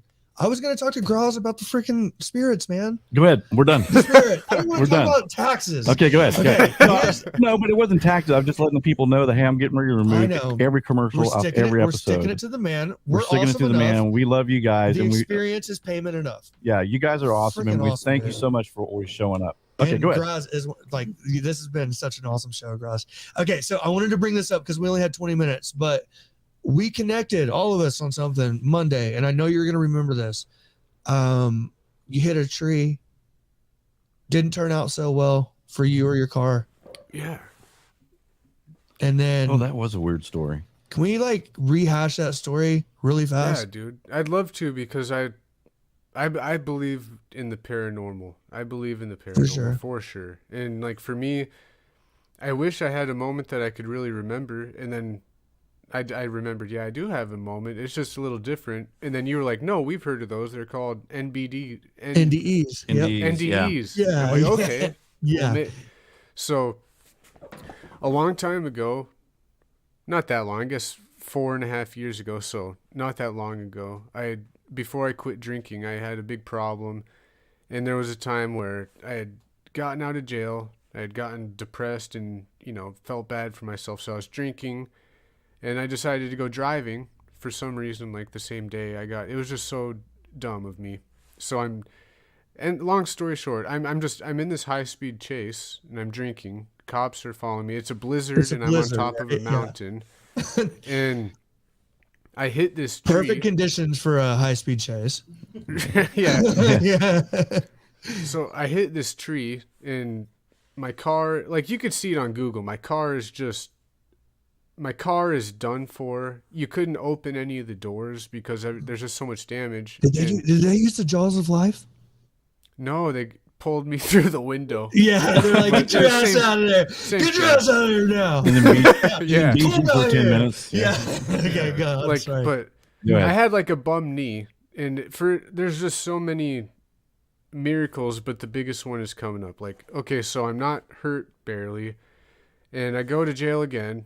I get out, and nobody even told me to. I didn't get court ordered, but I decided to go to this meeting for alcoholics to get better and stuff like that. So I go there, and there was like 2 or 3 people in that meeting. I don't even remember what it was about. I just remembered they were just reading a whole bunch of crap, and then, people were talking about their problems, and I left. And on my way out, this guy is like, you're the guy who crashed into that tree? And I'm like, yeah, why? And then he was like, dude, that was my tree. You crashed into my tree. That's my house that you did that. And I'm like, oh, really, dude? I'm sorry. Like, really? That was your tree? And it just, I was like, how on earth could that guy end up in that meeting with me? 2 or 3 people. Yeah. There's only 2 or 3 people. Yeah. Right. And, that's so bizarre. And also, just another thing is that tree, if that tree wasn't there, it would have easily went through this house that wasn't built well, and it would have hurt people. And if it was like an hour later, kids would have been at a bus stop because that tree was a bus stop. Right. So there's so much stuff that gave me a second chance. But mainly, I was just so blown away that guy was there. Like, how did that guy get there? And right. why was... Like, for some reason, it just gave me this, like, revelation. Like, I don't know why I'm here, but I guess it shows me that I'm supposed to be here. Well, did he forgive you, or did he say anything like, hey, man, it's okay, or... Yeah, he said, dude, you need to be careful, man. You really, really need to be careful. That's like all he said was, dude, you need to be careful. Yeah. Okay, but hey, there's more to the story. Yeah, so, okay, then you go back as a gesture, and you say, you know what? There's pieces of my car still laying in the grass after I had this high speed chase. Let him tell it. And so then what happened? Yeah, I was like, that's part of all this crap is like making amends and, stuff like that. So there's nothing I could do except maybe replant a tree and pick up all the debris that was left behind. So I go there, I dragged this dead tree away, and then I start picking up pieces of my car that was still there. And this lady comes out, and she's like, you don't need to do that. I'll the police told me to pick it up, but I'll do it later. And I told her, well, this was me. I'm sorry that I did this. I'm just trying to pick this up for you because I'm the one who did it. And she was like so nice to me. We shared like this moment, and she was just like really, really nice. But I mean, it just didn't make sense to me because I thought it was that guy's house. Like, right. She didn't mention him. She didn't say like my husband or my boyfriend or my brother or my roommate. Like, it just seemed like that guy disappeared or something. It's like, yeah, that's what's weird. It's like what we said on Monday. Like, that's definitely, my wife would have been like, oh yeah, my husband said he met you at the meeting the other night. Yeah, dude. Yeah, of course. Pick up your stuff, and to me, it could have been it could have out of here. It could have been an angel telling Nick, "Hey, man, be careful. Well, watch what you're doing, dude." In a lot of our paranormal shows, though, when people get messages and there's near-death experiences, though, oftentimes it is very short and to the point. Right. Like, a lot of the messages that come through or people have had is like, "You're not ready." Yeah. It's not your time. Right. So that kind of is really interesting to me as well. Because Nick, you know that she would have known that her husband had spoke with Nick. Right, for sure. Right. And she would have said, like you said, hey, my husband told me about it, blah, blah, blah. Or he would have came out with her. Yeah, exactly. Yeah. So yeah, man, it's almost like an angel just saying, hey, Nick, watch out, dude. That could have been your guardian angel. And I wish I could see him again, man. I've missed that guy. Well, he might be there. And he I know it sounds weird, like stereotype, but he was like this big Native American guy. Like, he looked big and strong, and like it was just so weird to me. Like, well, and I shared the story about my twin brother, and who I believe is his guardian angel, right? That my mom had that encounter when I was very young, and he was having a surgery, and an old is again super what? Oh, super. Sorry about that. You're good. Super stereotypical though, right? I think I was explaining the other night. I was like, yeah, the guy had like all white hair. He had like an all white suit. Like he had a white like button up shirt. Like, come on, right? But my mom talked to this guy. Yeah. And then he just left the hospital, gone, never to be seen again. Yeah. Right. And so that's just like, again, is that what we need to perceive to take that message in? Right. And the fact that it was so short and sweet, I love that, man. And honestly, I wrote down a note here for you, if you don't mind, because we geek out on paranormal stuff. Elisa Lamb, Elisa Lamb from the Cecil Hotel. Yeah. We believe I believe that that's a portal of energy. Right. It seems like where you had that accident is a massive portal of energy. You said there's a house behind a tree that had a family in it, right? Mm-hmm. You said that's a bus stop an hour later where kids get on a bus, right? So that's a lot of energy going in right there. Mm-hmm. So for me, we talk about that a lot on the paranormal shows. The fact that you were unharmed in that situation and the fact that you then meet this guy on your own bequest. Nobody forced you to go to that meeting, dude. It wasn't like you must go to this meeting because of parole. Yeah. Like something drew you there.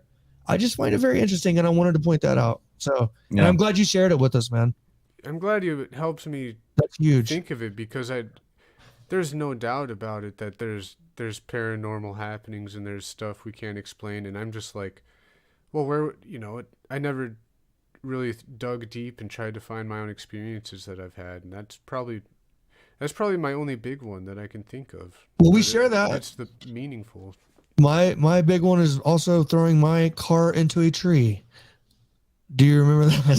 Yeah. We actually shared a pretty crazy experience. Not many people have survived throwing their car into a tree. Yeah, you had a sunroof open and your shoes went out of the sunroof. Yeah. Yes, that's crazy, dude. That's crazy. Yeah, but I just wanted to bring up that point though, like about the energy and the timing and intent and all the stuff we always talk about, man. It was such a great story kind of to tell you and to meet. It's been so good to meet Graz. Hey, absolutely. This dude was raving. He was like, I got Real Chill Graz, and it was like exclamation point. And I know why now.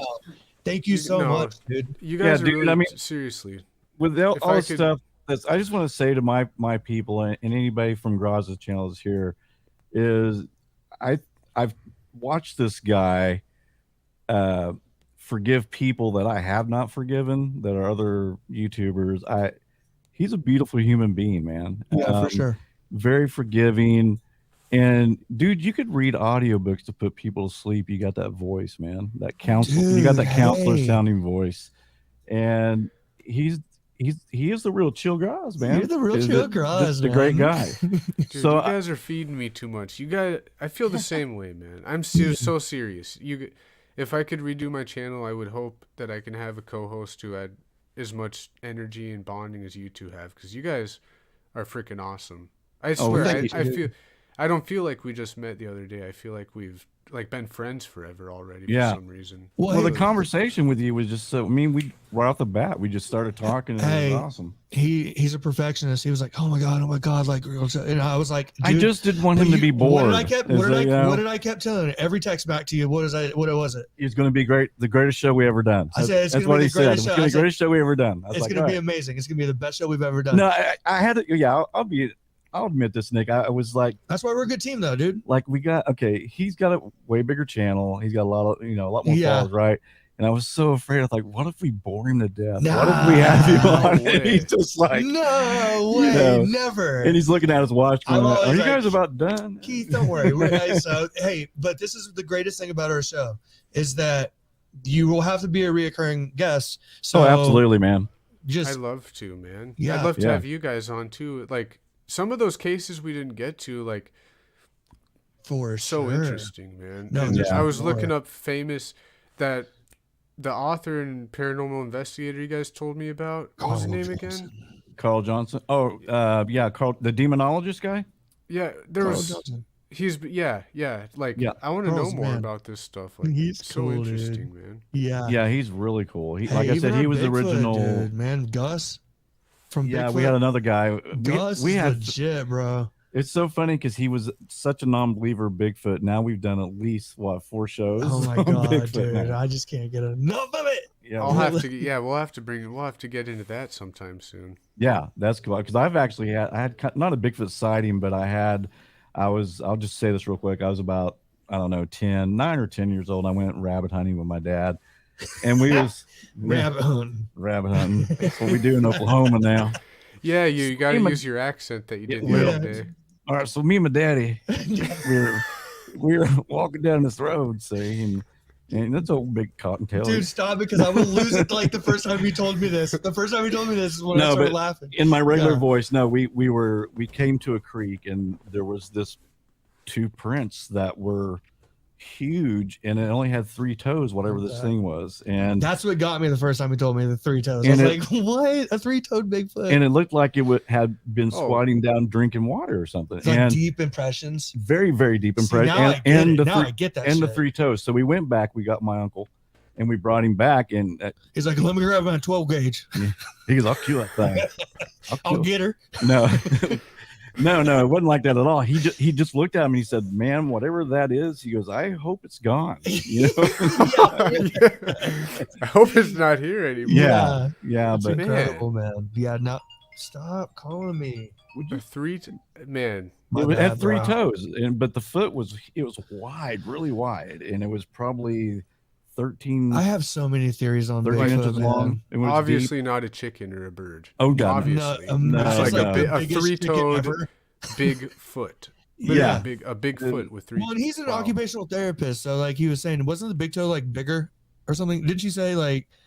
No, I don't know. We talked about it during that show, but I forgot what we talked about. Well, you would have to have tripod, or you would have to have probably the middle toe would have. I wish I would have looked at it now, but I mean, I'm gonna go back and listen to that for balance reasons, for sure. Your middle toe or one of those would have to be bigger to hold that up. And then you're talking about, they say these things weigh 800 pounds, like a gorilla and 3 toes, but a bear. Hey, that's it's always honors. We are creators, and our curiosity drives us. And that's Nick, what he means when he says we are creators. I just have this belief about. We bring on what happens to us. Manifestation. By manifestation, I think we can create anything we want to do if we put energy into it, and we can make that happen. I think sometimes even ghost hunters, if you look for something, you're going to find it usually. If you look really, really hard, if you want to accomplish something and you visualize it, you believe it, you feel it, it happens. And so that's when he says we're creators. That's what I think. The people you work with that are going, "Oh, today's horrible. I hate today," and they complain constantly, and all this negativity that I think they bring upon themselves. They create that, and so they have a miserable life because they're verbally saying, "I have a miserable life." Right? Yeah. That's why instead of changing the output, going, because dude, there's been days when I thought, okay, I felt like crap, and I go, you know what? This is gonna be an awesome day. Yeah, I'm gonna have a great day, and then I would start to actually feel better.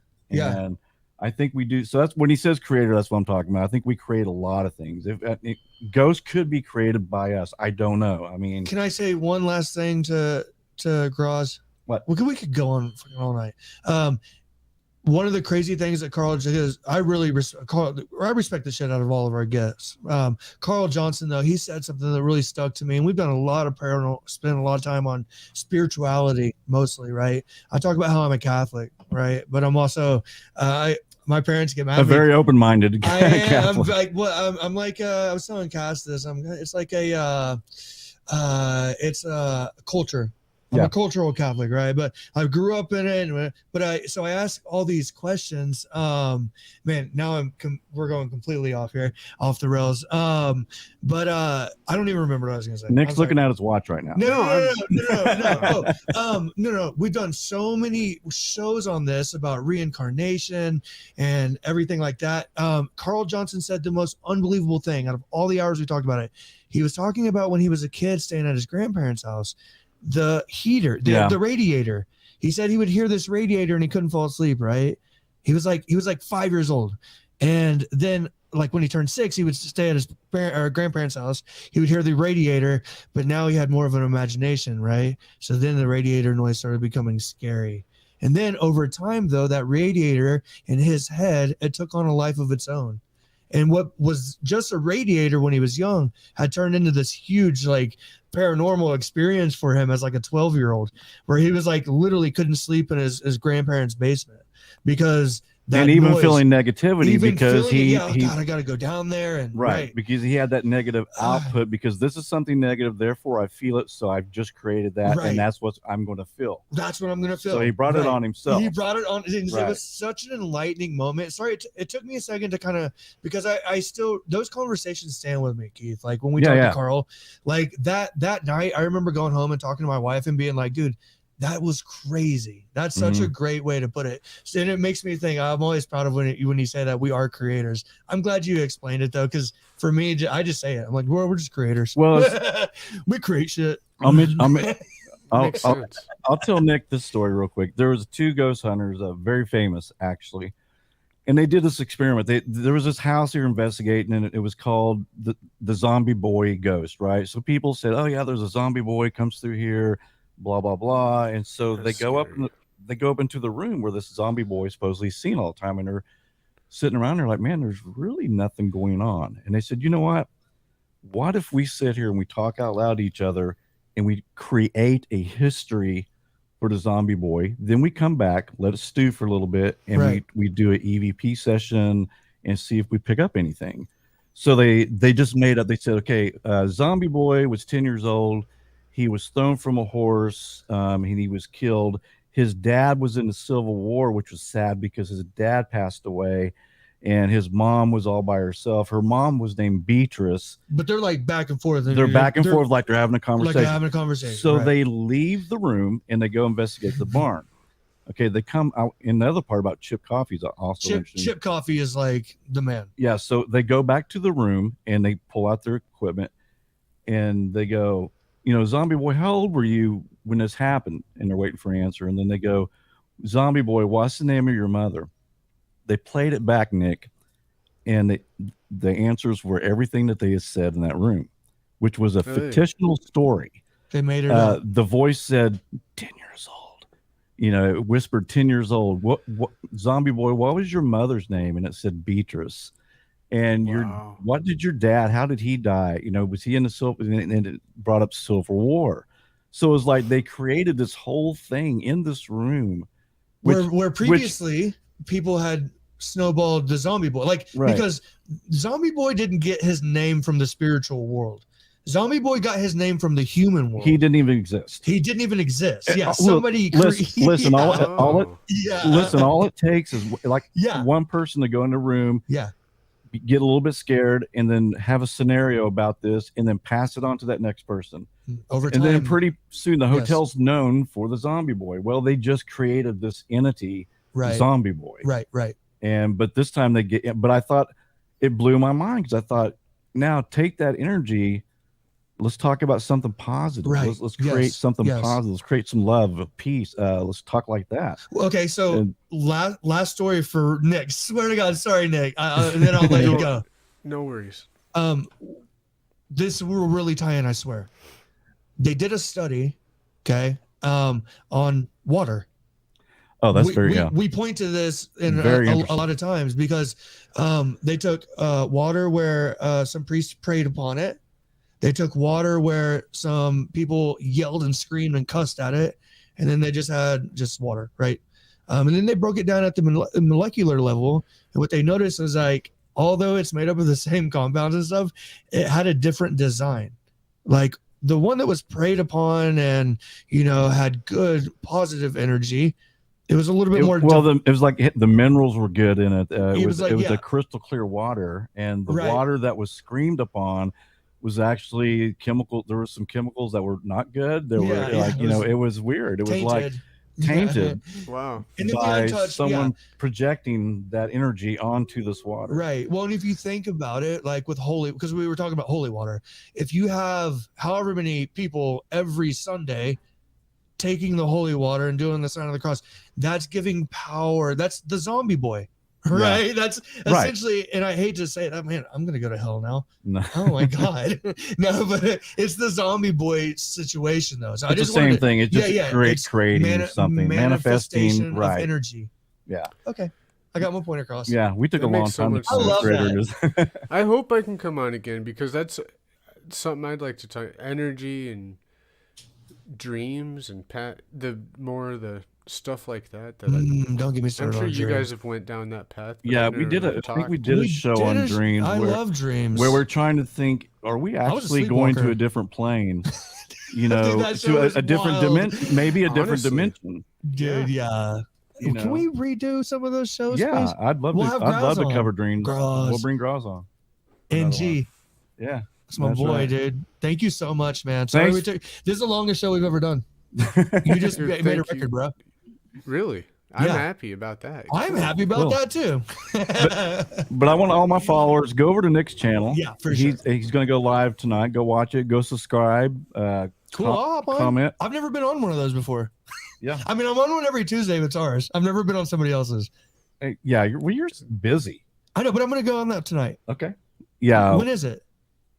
I'm not sure. Tell him to subscribe, Graz, and then that way he gets a notification. I'm doing it right now. Okay. Yeah, subscribe, and then when he goes live, you'll pop up. All right, my kids and family are calling. I know.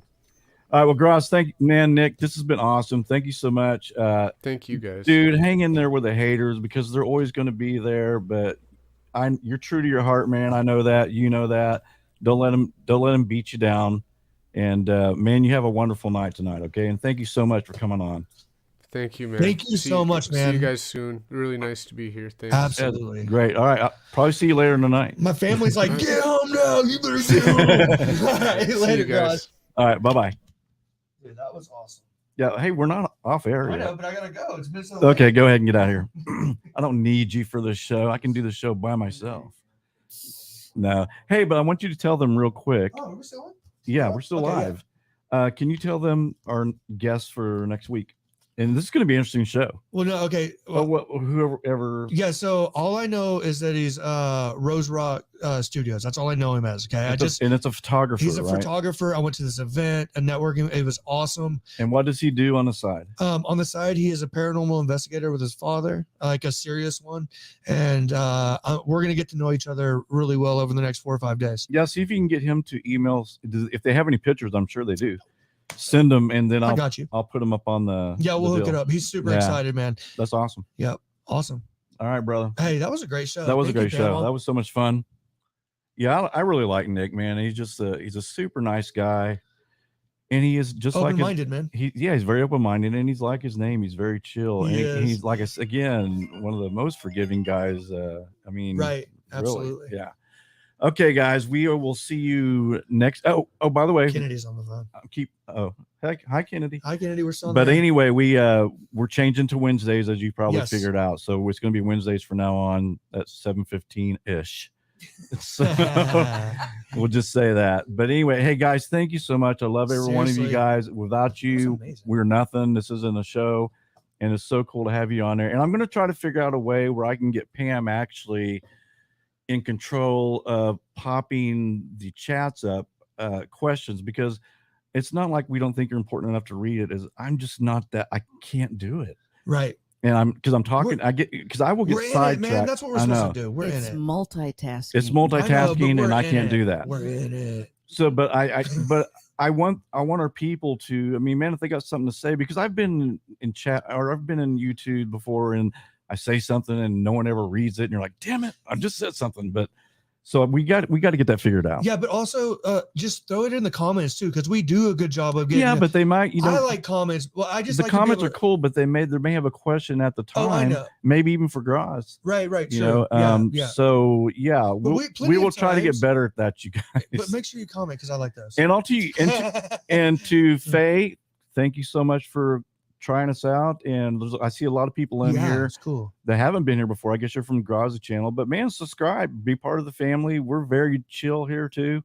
Like I always tell my people, I just want it to feel like we're sitting in the living room having a cup of coffee or something and just talking. Right. And absolutely. there's no drama over here, and we have two moderators that I don't tolerate that. And in fact, we were prepared tonight if anything happened for Graz, I told my moderators, kick them out. I'm not, we're not doing that. We're not going with any negative comments. So we don't roll with that. No, we don't roll with that at all. So thank you to the new people, man. Thank you so much for coming. I hope we see you next week. And I will see probably some of you in a few minutes when Graz goes live. Yeah, dude. Because I've been watching his shows all the time. So guys, I love you guys. Thank you so much. Love you guys. Good night. And we will see you later next week. Bye-bye.